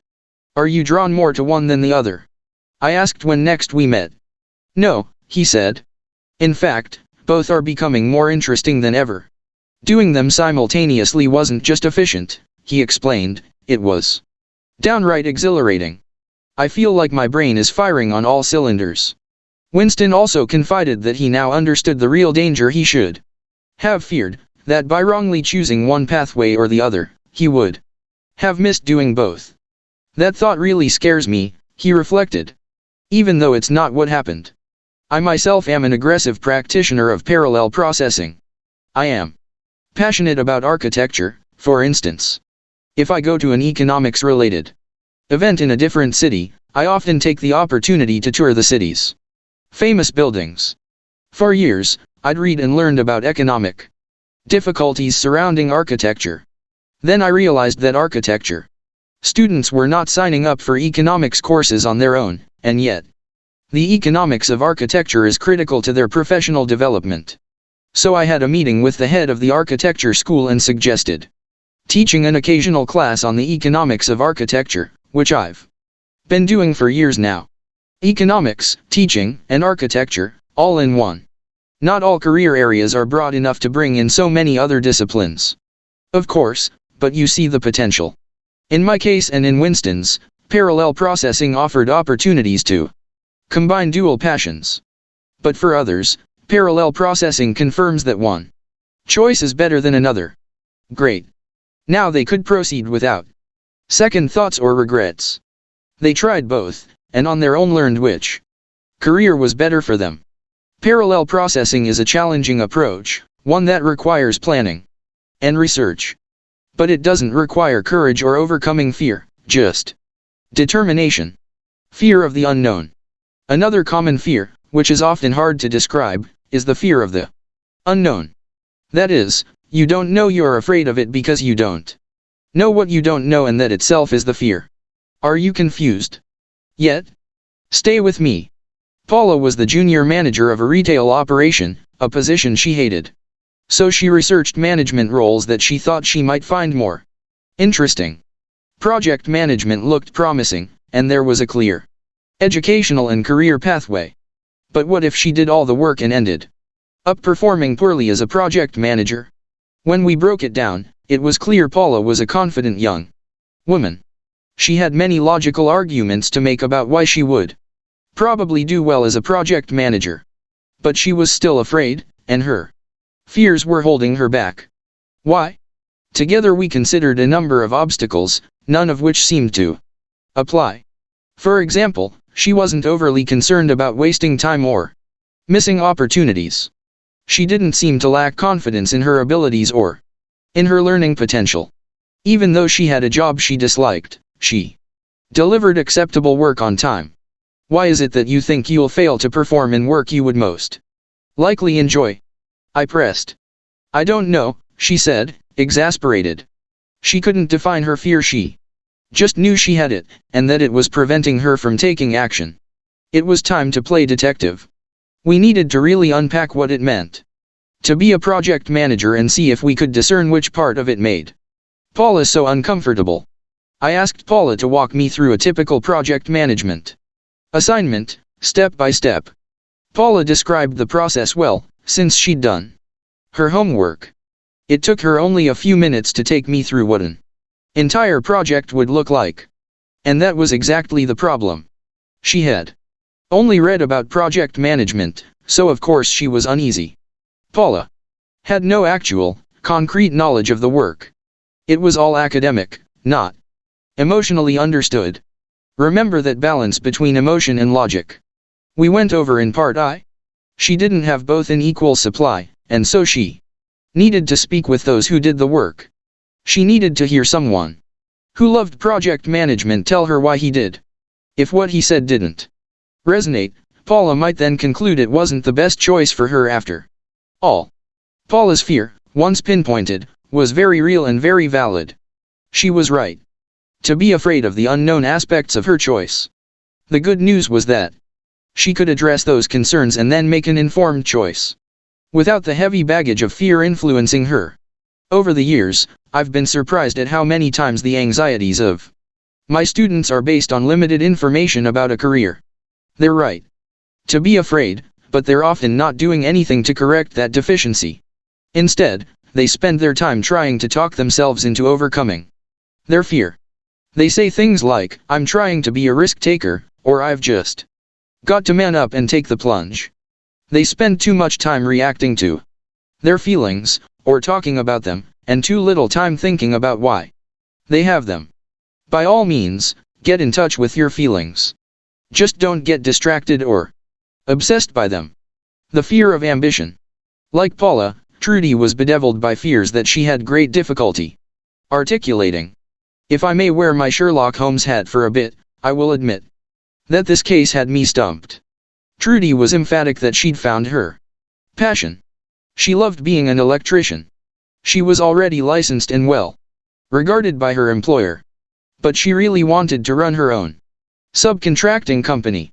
This choice would combine both her love of electrical technology and her fascination with enterprise. But Trudy couldn't bring herself to launch her business. "Are you afraid of going bankrupt?" I asked. "No," she said. "My initial investment would be relatively small, and if the venture fails, I can go back to my current job." "Are you sure?" I pressed. "You're not concerned you might not get your old job back?" "No," she said confidently. "There's a lot of demand for my experience." "Are you worried your reputation with your family or friends might take a hit if you fail?" "Definitely not," she said. "They'll be impressed that I at least tried." I was running out of possibilities. "Are you afraid of disappointing yourself?" She hesitated. "Perhaps," she allowed. But upon reflection, she said, "No. That's not it, either. Maybe you think that Trudy is in denial?" But her answers were very clear, very reasoned. Unfortunately, this discussion about failure was not helping and seemed to be making it less likely she would launch her enterprise. I remembered she said that her family and friends would be impressed. She had tried. Maybe there was more to that statement. Was she afraid of flying too close to the sun, as the mythological Greek character Icarus had. Trudy, I said, do you know anyone who's started a business? I mean, personally. Come to think of it, I don't. Why? This struck a chord. If she didn't know anyone who had started their own company, that would lead to a real fear. After all, she had no role models. That would be a challenge for anyone. Moreover, she was a woman in a non-traditional field, and she was raising the stakes by starting a business in the construction subtrades. It would have been a miracle if she had not been uneasy. I suppose I could have given her a speech about female empowerment to encourage her. But that would merely be using one emotion to battle another emotion. It would be no different than telling her male counterpart to act like a man, and that, as you have seen, is beside the point. Instead, I suggested something much more to the point. Her problem was that she didn't have role models, so she should try to find one. She should talk to the owners of other subtrade contractors. She did so, and she met several who were the first in their families to start a business. One was even happy to serve as her mentor. None happened to be a woman, but now she saw others like her, from similar backgrounds. Her ambition no longer seemed a stretch. She launched her business. She was still nervous, but she'd defeated her hesitation. She'd defeated the fear of ambition. Fear of failure. Of all the many fears I help my students diagnose, fear of failure is the most common. And sometimes it's seen in people from whom you'd never expect it. Sam received an excellent job offer in a field that fascinated him. Microbiology. The job was even located in a city where he wanted to live. So when he came to see me about the details of the job offer, I thought our meeting would be primarily celebratory. But then our discussion circled around some minor issues in the offer, and it became all too clear that Sam wanted to find something wrong with it. Then he could turn it down in good conscience. When I suggested this possibility to Sam, he didn't deny it. Instead he said, simply, I'm afraid I'll screw it up. As it turned out, his prospective employer has a very high profile, and that had caused Sam to almost panic. Objectively, there was little reason for his apprehension. He was a top-ranked scholar, with relevant experience for his would-be employer. But such objective reasoning offered little psychological comfort. I took Sam's fear seriously, and we set about trying to figure out why he was afraid of failing. I knew Sam was part of a close-knit family, and he was their pride and joy. Perhaps that was the source of his anxiety. Are you concerned about disappointing them? I asked. Of course, he said. Does anyone else in your family have a graduate degree? No, he replied, no one has any kind of degree. And do you think these facts might be related to your reluctance to take an excellent job? I said. Perhaps to avoid any chance of disappointing your family, you want to take a less demanding job. Note that this is not some amateur hour pop psychology. These are just logical questions about career choices and family circumstances. And I have asked them many times. Sam didn't agree with me right away. But he did say he would think about my questions. When I next heard from Sam, he told me he had taken the job. He justified his choice by noting that, even if his family had never found out about the offer, he would be disappointing them by failing to take it. Does that sound like it was too easy a way for Sam to deflect his fear? Maybe. But in my experience, I have found that sometimes a single question or observation sets off a train of thought that leads to a remarkable result. Sam was one such example. Roxanne's fear of failure was more difficult to diagnose. When she came to see me, she had a job she loved. She was a gifted designer with a track record of accomplishments behind her. But her career had stalled. She didn't get the most recent promotion she'd applied for, and she'd recently received only a modest performance review, not in keeping with her past success. Roxanne brought the review with her when she came to talk. Her supervisor had given her a rating of acceptable performance, and had commented that she needed to stop selecting work beneath her. Roxanne explained that her company liked its designers to pick which new design projects they wanted to work on. These preferences were Accommodated whenever possible, with the more experienced designers. Having priority in the selection of work. Roxanne's boss was criticizing her, as one of the more experienced designers, for picking the most routine new projects. Her choices meant the less experienced designers were left to tackle the more challenging projects. Is that true? I asked. Do you do that? Yes, probably, she said. Why would you pick the more routine projects? They must be less interesting. She shrugged. I like them. But that's the kind of answer you would expect from someone who doesn't love their work. Those who love their craft typically want to stretch and challenge themselves. Have you lost interest in design, Roxanne? No, not at all, she said. It's more interesting to me than ever. Can you explain? I asked. It's very confusing to me that you would pass on the more demanding projects, and the chance to challenge yourself. After a bit of hesitation, finally she said that she knew she could always produce a great design on the more routine projects, the ones she'd built her reputation on. They were safe. Roxanne was afraid of failure, but in a different way than Sam. She didn't think she would fail to produce a good design, she was afraid she would not produce a great design. As a young employee, she'd been uneasy about achieving excellence in her work. But she had, and along the way, she'd discovered a profound sense of accomplishment. She didn't want to put that glorious feeling at risk by leaving her comfort zone. In short, she'd become a prisoner of her own success. This is not an easy trap to escape from. I asked the obvious question. Can't you just slowly tackle the harder projects? Don't take them all on at once, but just little by little? That way, you can slowly add to your reputation while minimizing risk. Roxanne looked grim. I could have done that. I should have done that. But it's too late now. There are rumors that the design studio's being rationalized. I think there might be layoffs coming.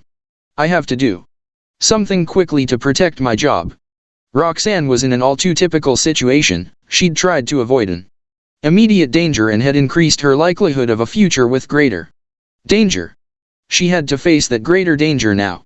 She felt she needed to select the most difficult problem offered by her employer and hope for the best. But Roxanne seemed so anxious that her abilities could well have been impaired. Still, there was some good news for her.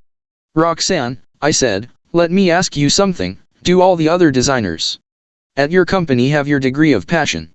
One does, for sure, she said. Then she thought for a bit. For the others, it's just a job, I think. So consider this, in the design department, you really just have one competitor, only one person who over time could match your performance. Roxanne hadn't thought of that before. It provided some reassurance as she went back to work to tackle the toughest project she could, and it helped her manage her fear of failure. I learned later that Roxanne had fared well with the harder project she took on, and survived the layoffs. But she would be the first to acknowledge that it was a close call, and one that could have been avoided, had she asked herself what we all must. Am I fearful of stretching myself because my comfort zone is just so comfortable? Am I fearful of risking the failure that can come with real growth? The fear of financial distress. Even with a solid plan, even with a clear deconstruction of career strategies, even with role models and a brain full of information, fear of the unknown can stop you, particularly when it comes to financial matters. Interestingly, I've found that this fear of financial distress isn't just present for those who want to be actors or painters, but even for those who intend to pursue relatively well-established careers with good salaries. Let's say a product developer, someone who designs toys, for example, doesn't take a job in a small company, even though the work is exciting to him, and opts for more generic work in a bigger company. I see this circumstance all the time. When I object, as you know I do, the typical response is either, 1, there's more security in a big company, or 2, the pay is higher. Sometimes I get both responses. Again, we must attack conventional thinking, for both of those responses are unfounded. Big companies have reorgs and layoffs all the time. Just because they've been around for years doesn't mean that you will be around with them for years. And the pay is only higher if you look at it through a very short-term lens. Fear distracts from rational thought, and sometimes it takes a while to determine the root of the anxiety. My student Foster, for instance, seemed adamant that he would sacrifice much of his passion to maximize his immediate income. Foster was an engineer. When I asked him why he would give up his passion in this way, he plainly said he was afraid of being poor. There's a big gap between being poor and maximizing your income, I pointed out. In other words, he need not take the six-figure job that he knew would make him miserable just to stave off homelessness. Yes, but the farther away from poverty I am, the safer I am, he argued. Quite logically. Then if something goes wrong, I'll have resources to survive. Like all of my students, Foster had heard me say that rising competition was forcing people to follow their passions for great careers. He agreed with me about rising competition. But he concluded that the best way to protect himself from its rigors was to stockpile as much money as possible while he could. It's not an uncommon conclusion. It's my argument turned on its head. And you may be tempted to agree. But Foster was wrong, for one very simple reason. His argument was logical only if applied to the immediate future. If he failed to pursue his particular passion in engineering, he was destined to become a commodity engineer, easily outsourced, or even replaced by a well-trained technician. In the long term, pursuing his passion, not immediate income, would best secure his employment and earning power. I reminded him that he'd already heard this argument. Foster didn't react well. "You're trying to scare me," he said. Then he added, "You don't understand how scary poverty is to the child of an immigrant family." Then he stopped and grew very quiet. Indeed, he was too smart not to notice that he had criticized me for two mutually exclusive failings. Was I trying to scare him or just minimize his fear of poverty? Actually, neither. I was simply trying to get him to understand his fear of financial distress and why he was moving toward it, rather than away from it. "Foster," I finally said, "listen to me. I am worrying about the next 50 years of your life, even though I won't live to see most of those years. You, on the other hand, are worrying about the next couple of years, even though you will actually live through those 50 years.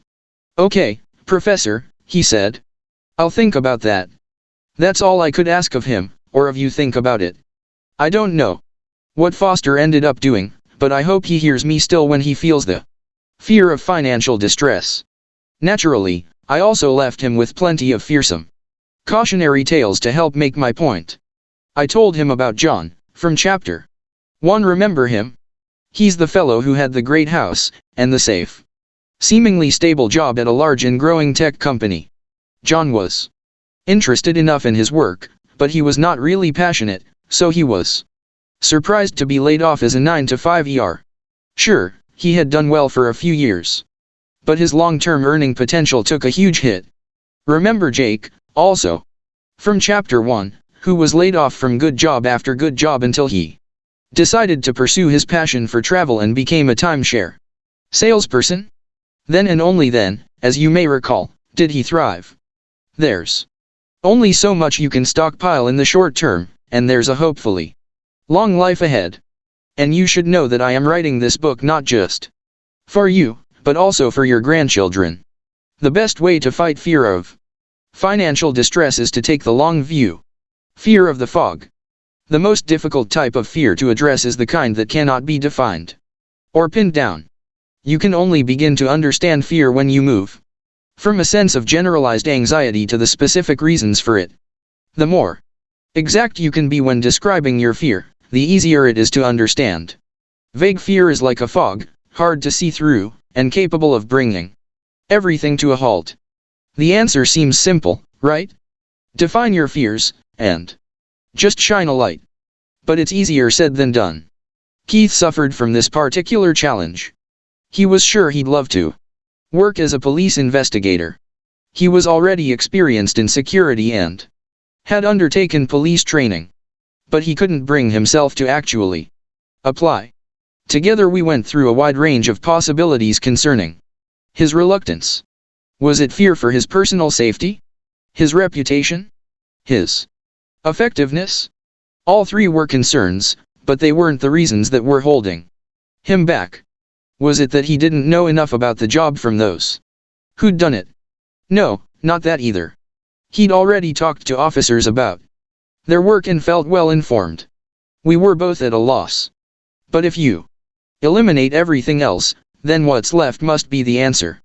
Another page from the book of Sherlock Holmes, of whom you may have guessed I am a fan. If Keith didn't have a specific, significant fear, then the weight of the minor concerns taken together must have been holding him back.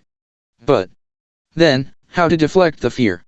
Simple, we would fight Keith's generalized fear with another, even greater fear. The greater fear. As you have seen, there are several effective ways to respond to fear when you understand its source and nature. But if all else fails, there's one approach that almost always works. It's not a substitute for the other approaches, but should you need to pull it out, do so. Keith faced what are in effect two fears. First, there was the generalized fear surrounding police work. The second fear was the one I showed him. If you turn your back on policing, I said, you'll be foregoing what looks like the best use of your talent, as well as the satisfaction it would bring. Keith had to make a choice. He could fear those issues directly associated with policing, or he could fear what he'd lose out on by not pursuing his passion. One or the other fear had to be faced down, and only he could determine which was the greater. I did not push him beyond presenting him with his choice, but I'm happy to report that Keith is indeed a police officer today. And our world is safer for it. There could be many combinations of fears at play, as there were for Keith. Some must weigh the fear of immediate job loss against the fear of future job loss. Some face the fear of a small financial loss versus a greater one. Some weigh the fear of failing at a small accomplishment against the fear of failing at a major accomplishment. In most of these situations, we naturally tend to fear the immediate danger and discount the future one. But in the arena of career, the future cannot be sidelined. This book is not about simply getting a job, it's about being happy and fulfilled over your lifetime. This should be the greatest fear for all of us, failing to achieve the highest use of our talent. In my case, I was afraid I could not conquer my shyness. Afraid I was out of my depth and circumstance. But I decided that one fear trumped the others. I was more afraid that I would waste my talent and energy on second-best alternatives than I was afraid of failing. So I used that fear to overcome the obstacles. In other words, fear the consequences of the path not taken. If it is the path that should have been taken and was not, the cost is high indeed. Fear as an excuse, or not. As I said at the beginning of this chapter, I believe that fear should be treated with great respect, for it's usually quite genuine. But fears can also easily morph into excuses. When the impulse of fear arises, examine it, understand it, and probe it for ways to overcome it. Resist the strong temptation to use fear to avoid both thought and action. Thinking about fear is itself anxiety-inducing, and action takes effort. Fear is often a convenient justification to avoid such aggravation. All the time, I see people accept their fears by shrugging and saying, I am who I am, as Sebastian tried to do, and then retreating into apparently safer territory. We should without exception try to specify and understand the fears we will all inevitably face. But for some of us, our fears cannot be addressed with logic, evidence, and thought. Fears in such instances arise from complex reasons or unknown sources. In these cases, professional help should be sought as soon as it's apparent that the fear has become debilitating and you cannot understand it yourself. Some fears are a reflection of mental illness. If you think this might be the case, please seek help immediately. There are many treatment options. I get emails from all over the world where people describe their fears to me. They use words like paralyzed, terrified, and afraid. Fear is very real. And I would never say to these people, toughen up. Get over it. To really battle your foe, to make your fear a helpful resource instead of a debilitating force, you must first understand it. You must unmask it. It's a powerful process to put fear in its proper place, a place that will serve you. So take fear seriously, and examine it well. Hard questions, honest answers. 1. What are you most afraid of? Or do you claim you have never been afraid? 2. What happens when you examine that fear? Conclusion: taking action. You have read more than a few stories in this book about other people's career struggles. And if you have another several hours, I could fill them with many more. I have hundreds of examples available. But reading and studying will only take you so far. There comes a time when you must take action. Using the questions I've asked you throughout the book, you should have honed your own course of action. Don't stop when you've read the last page. There is much to do. Continue taking action. Continue moving forward. This book is about talent, how to find, nurture, and use it. Yes, it speaks of careers and jobs, networking and interviews, innovation and pitches. But this is all in the interest of realizing your talent. Everyone reading this book has a talent. Your talent is more than skill and knowledge, more than the sum of your experience. Your talent will mobilize all you know, have done, and can do for a single purpose, accomplishment. Driven by your passion. Your talent will deliver accomplishments you care about. And, most important of all, your talent will feed on itself, with each accomplishment being stronger than the one before. I am well aware that many still believe that the preceding words are hollow. Actually, they think, all we really want is a decent job for good pay. And on the weekend, that's when we will enjoy life.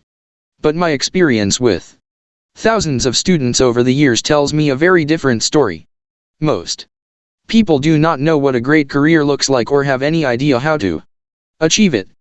But as soon as they are shown what is possible and what others have done, most will dramatically reconsider their choices. Most people see a far greater range of choices than they did before. It is encouraging. I myself was very encouraged. Until I saw what happened next, time and again. Many of these people saw their pathways to great careers, but they hesitated. In retrospect, I guess I shouldn't have been surprised. We live in a world that doesn't encourage great careers, except in empty rhetoric. Family and friends offer little practical advice, just the usual platitudes: get a safe job, work hard, and your dreams will come true. Sadly, this kind of cautionary conventional thinking can be paralyzing. For the hesitant, I watched as career excuses erupted in a virtual avalanche. Thought and effort were avoided, and the easy pathway was transformed into the only apparent road left: get a safe job. How convenient. It is unfortunate to miss your true vocation because you did not know such a choice existed. But it is a real tragedy to find the pathway that will lead to great accomplishment and then turn your back on it. Even worse, you will know you did this, and the what-if question may haunt you to the end of your days. Another group lies at the opposite end of the spectrum of the hesitant.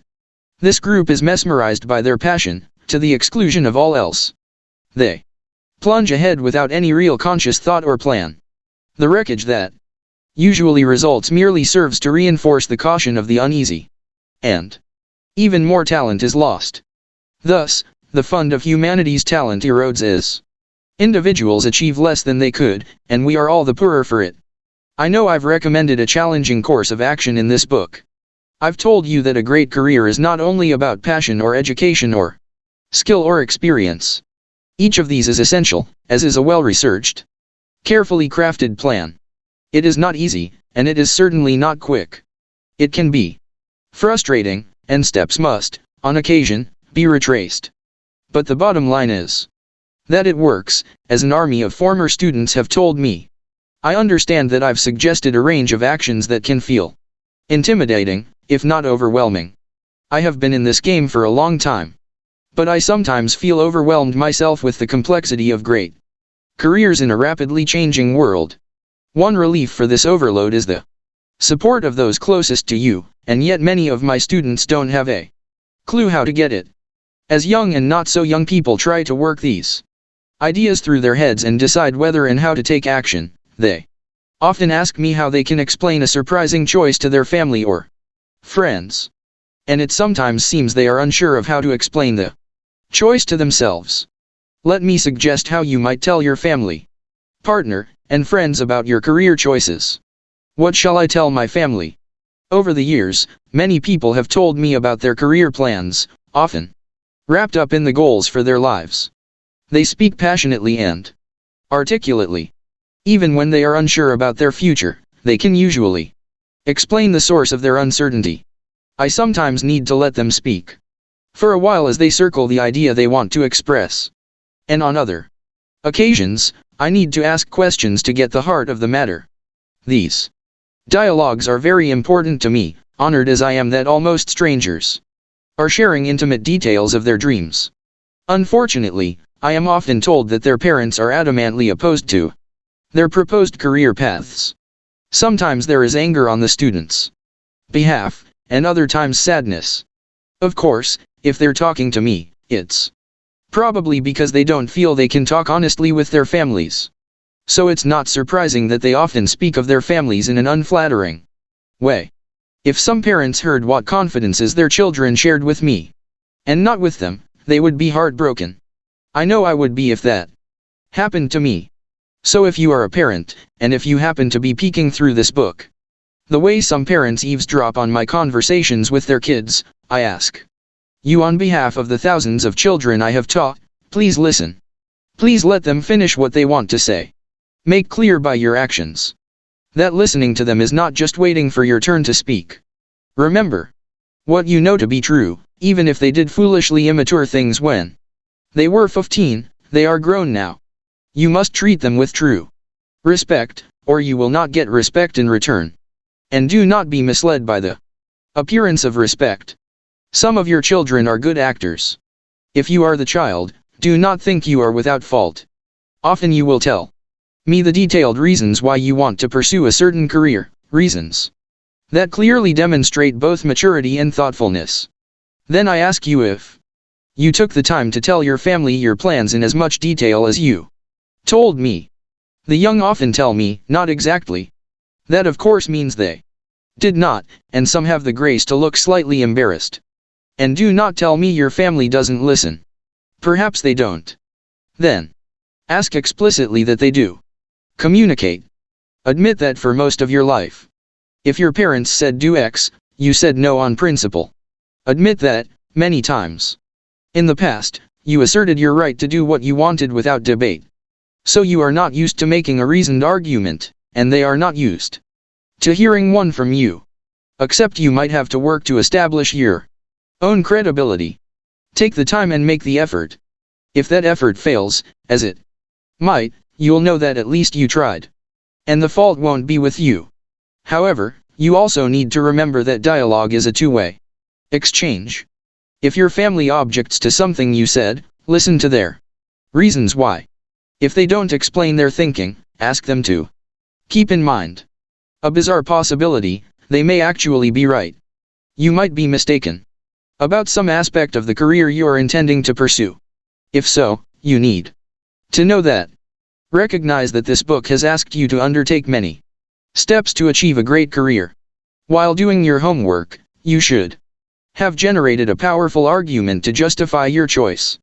That was the whole purpose, to make an informed decision that covers all the issues. So, you should have the substance you need to justify your planned course of action. This dialogue might take some time. You're discussing your life, so it's a serious matter. And serious matters are not discussed over a rushed breakfast or at the tail end of a casual discussion about the laundry, when your parent is distracted.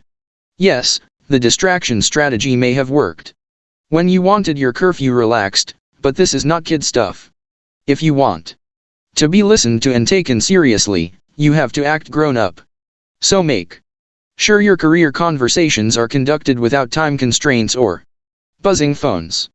If you're the child of a family advocating a cautious, conservative career choice, recognize why they might be doing so.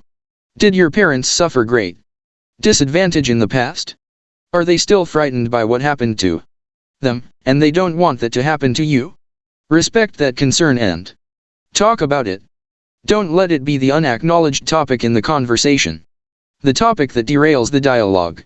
If you're the child of an immigrant family that took great risk to leave a familiar place to resettle in a foreign land, recognize the sacrifice that your family made for your benefit. Of course, you are at liberty to point out their inconsistent position, that they want you to take no risk, even as they took a major risk. If your parent is pressuring you to take over the family business, recognize that it means a great deal to that parent to see their business endeavor span generations. Let your parents know that their sacrifices and care have not gone unnoticed. Help them understand that they raised a smart, thoughtful, and brave kid. Help them accept that you are now ready to take responsibility for yourself and your destiny. Ask them for their continuing love and support. I fully understand why any thoughtful parent wants only the best for his child, and here I will speak to that eavesdropping parent again. You want your child to be happy and safe. You want to know that this will be true long after you have left the stage. But recognize that if you push an obsolete or unwanted career choice on your child, if you insist they take actions that once worked but no longer do, you put your child at the very risk that you want them to avoid. They cannot just pursue the path you chose, and these are no longer the days of your early life. Guard yourself against conventional ideas that you and your friends share but that you have not examined in years. Do not so easily assume that your children are being disloyal to you. They are merely trying to be true to themselves.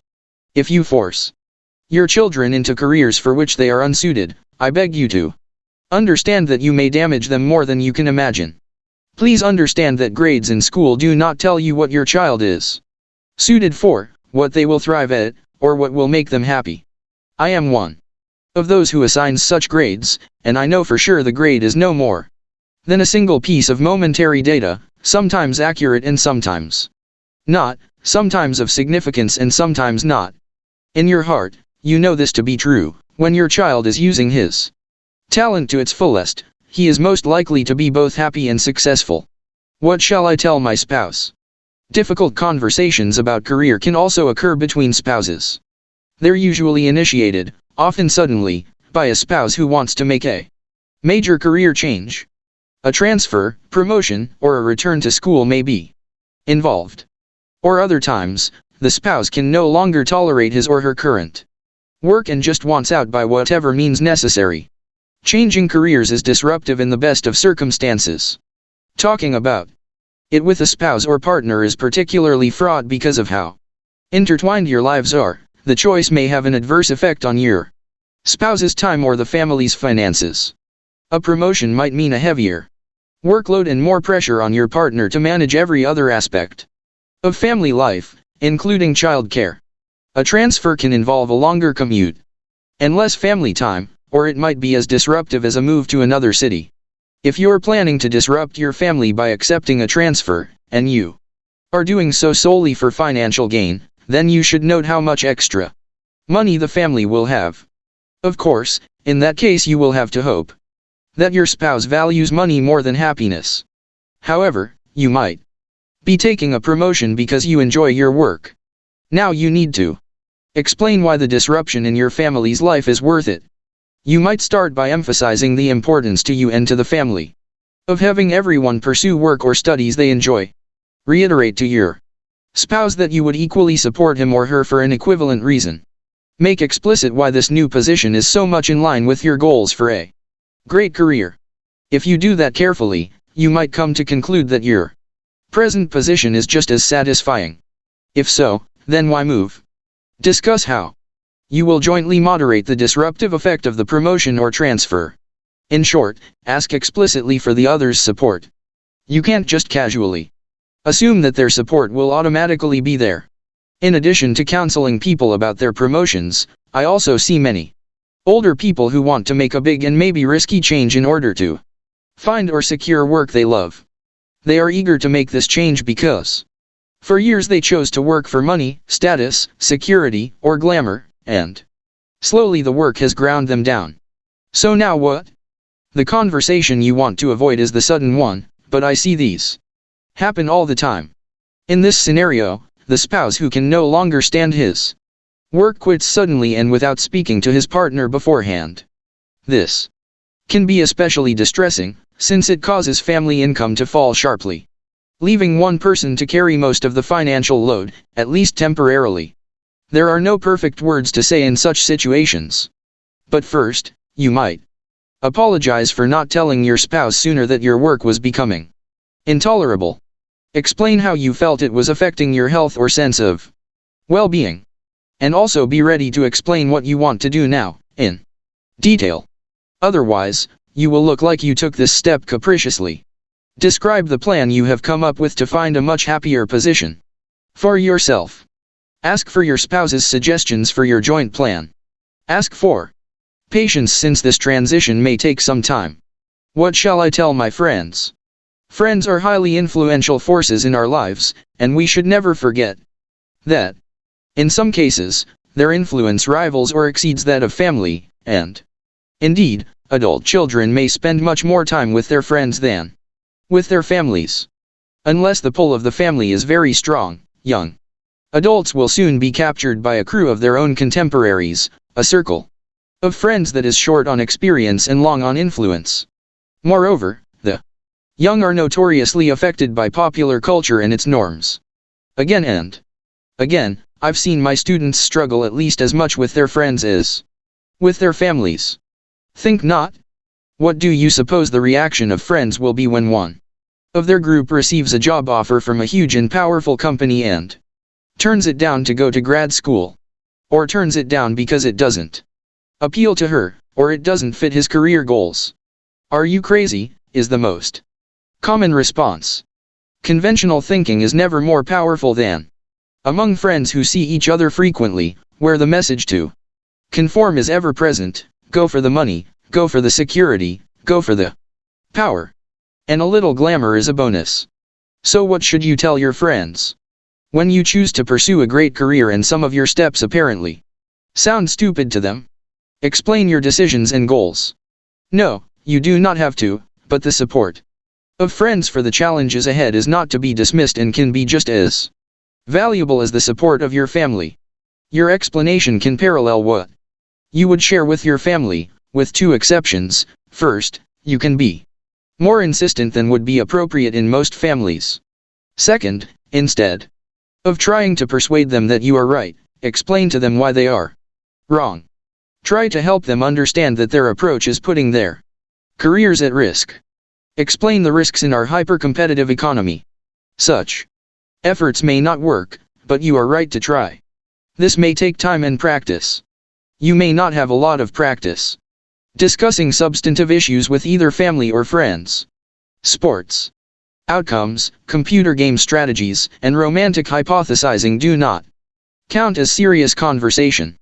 Nevertheless, there are three outcomes of these conversations that make the effort worthwhile. First, your friends might agree with you and alter their own career plans.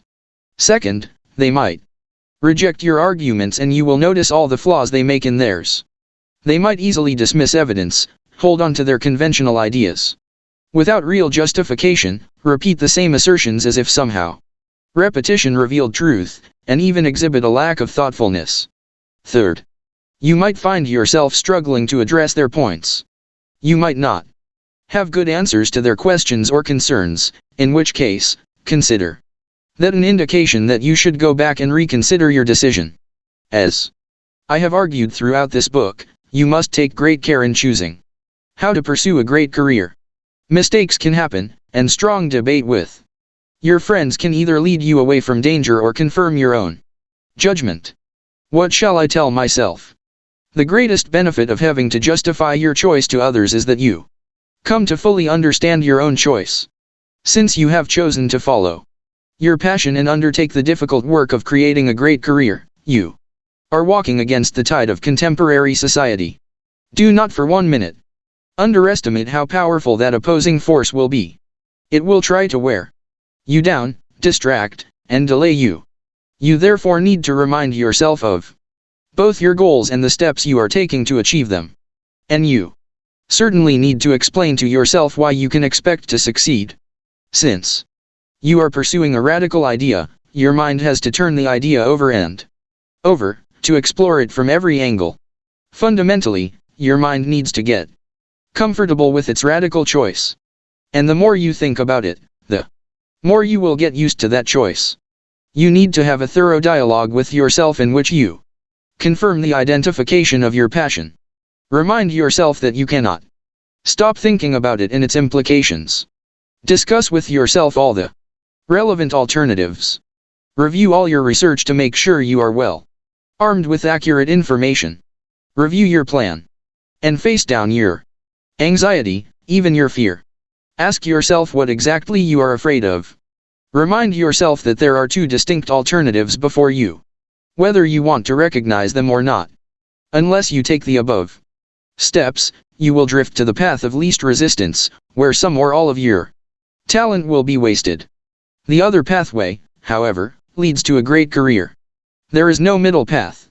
Since a great career is your destination, wrap your mind around what it will be like.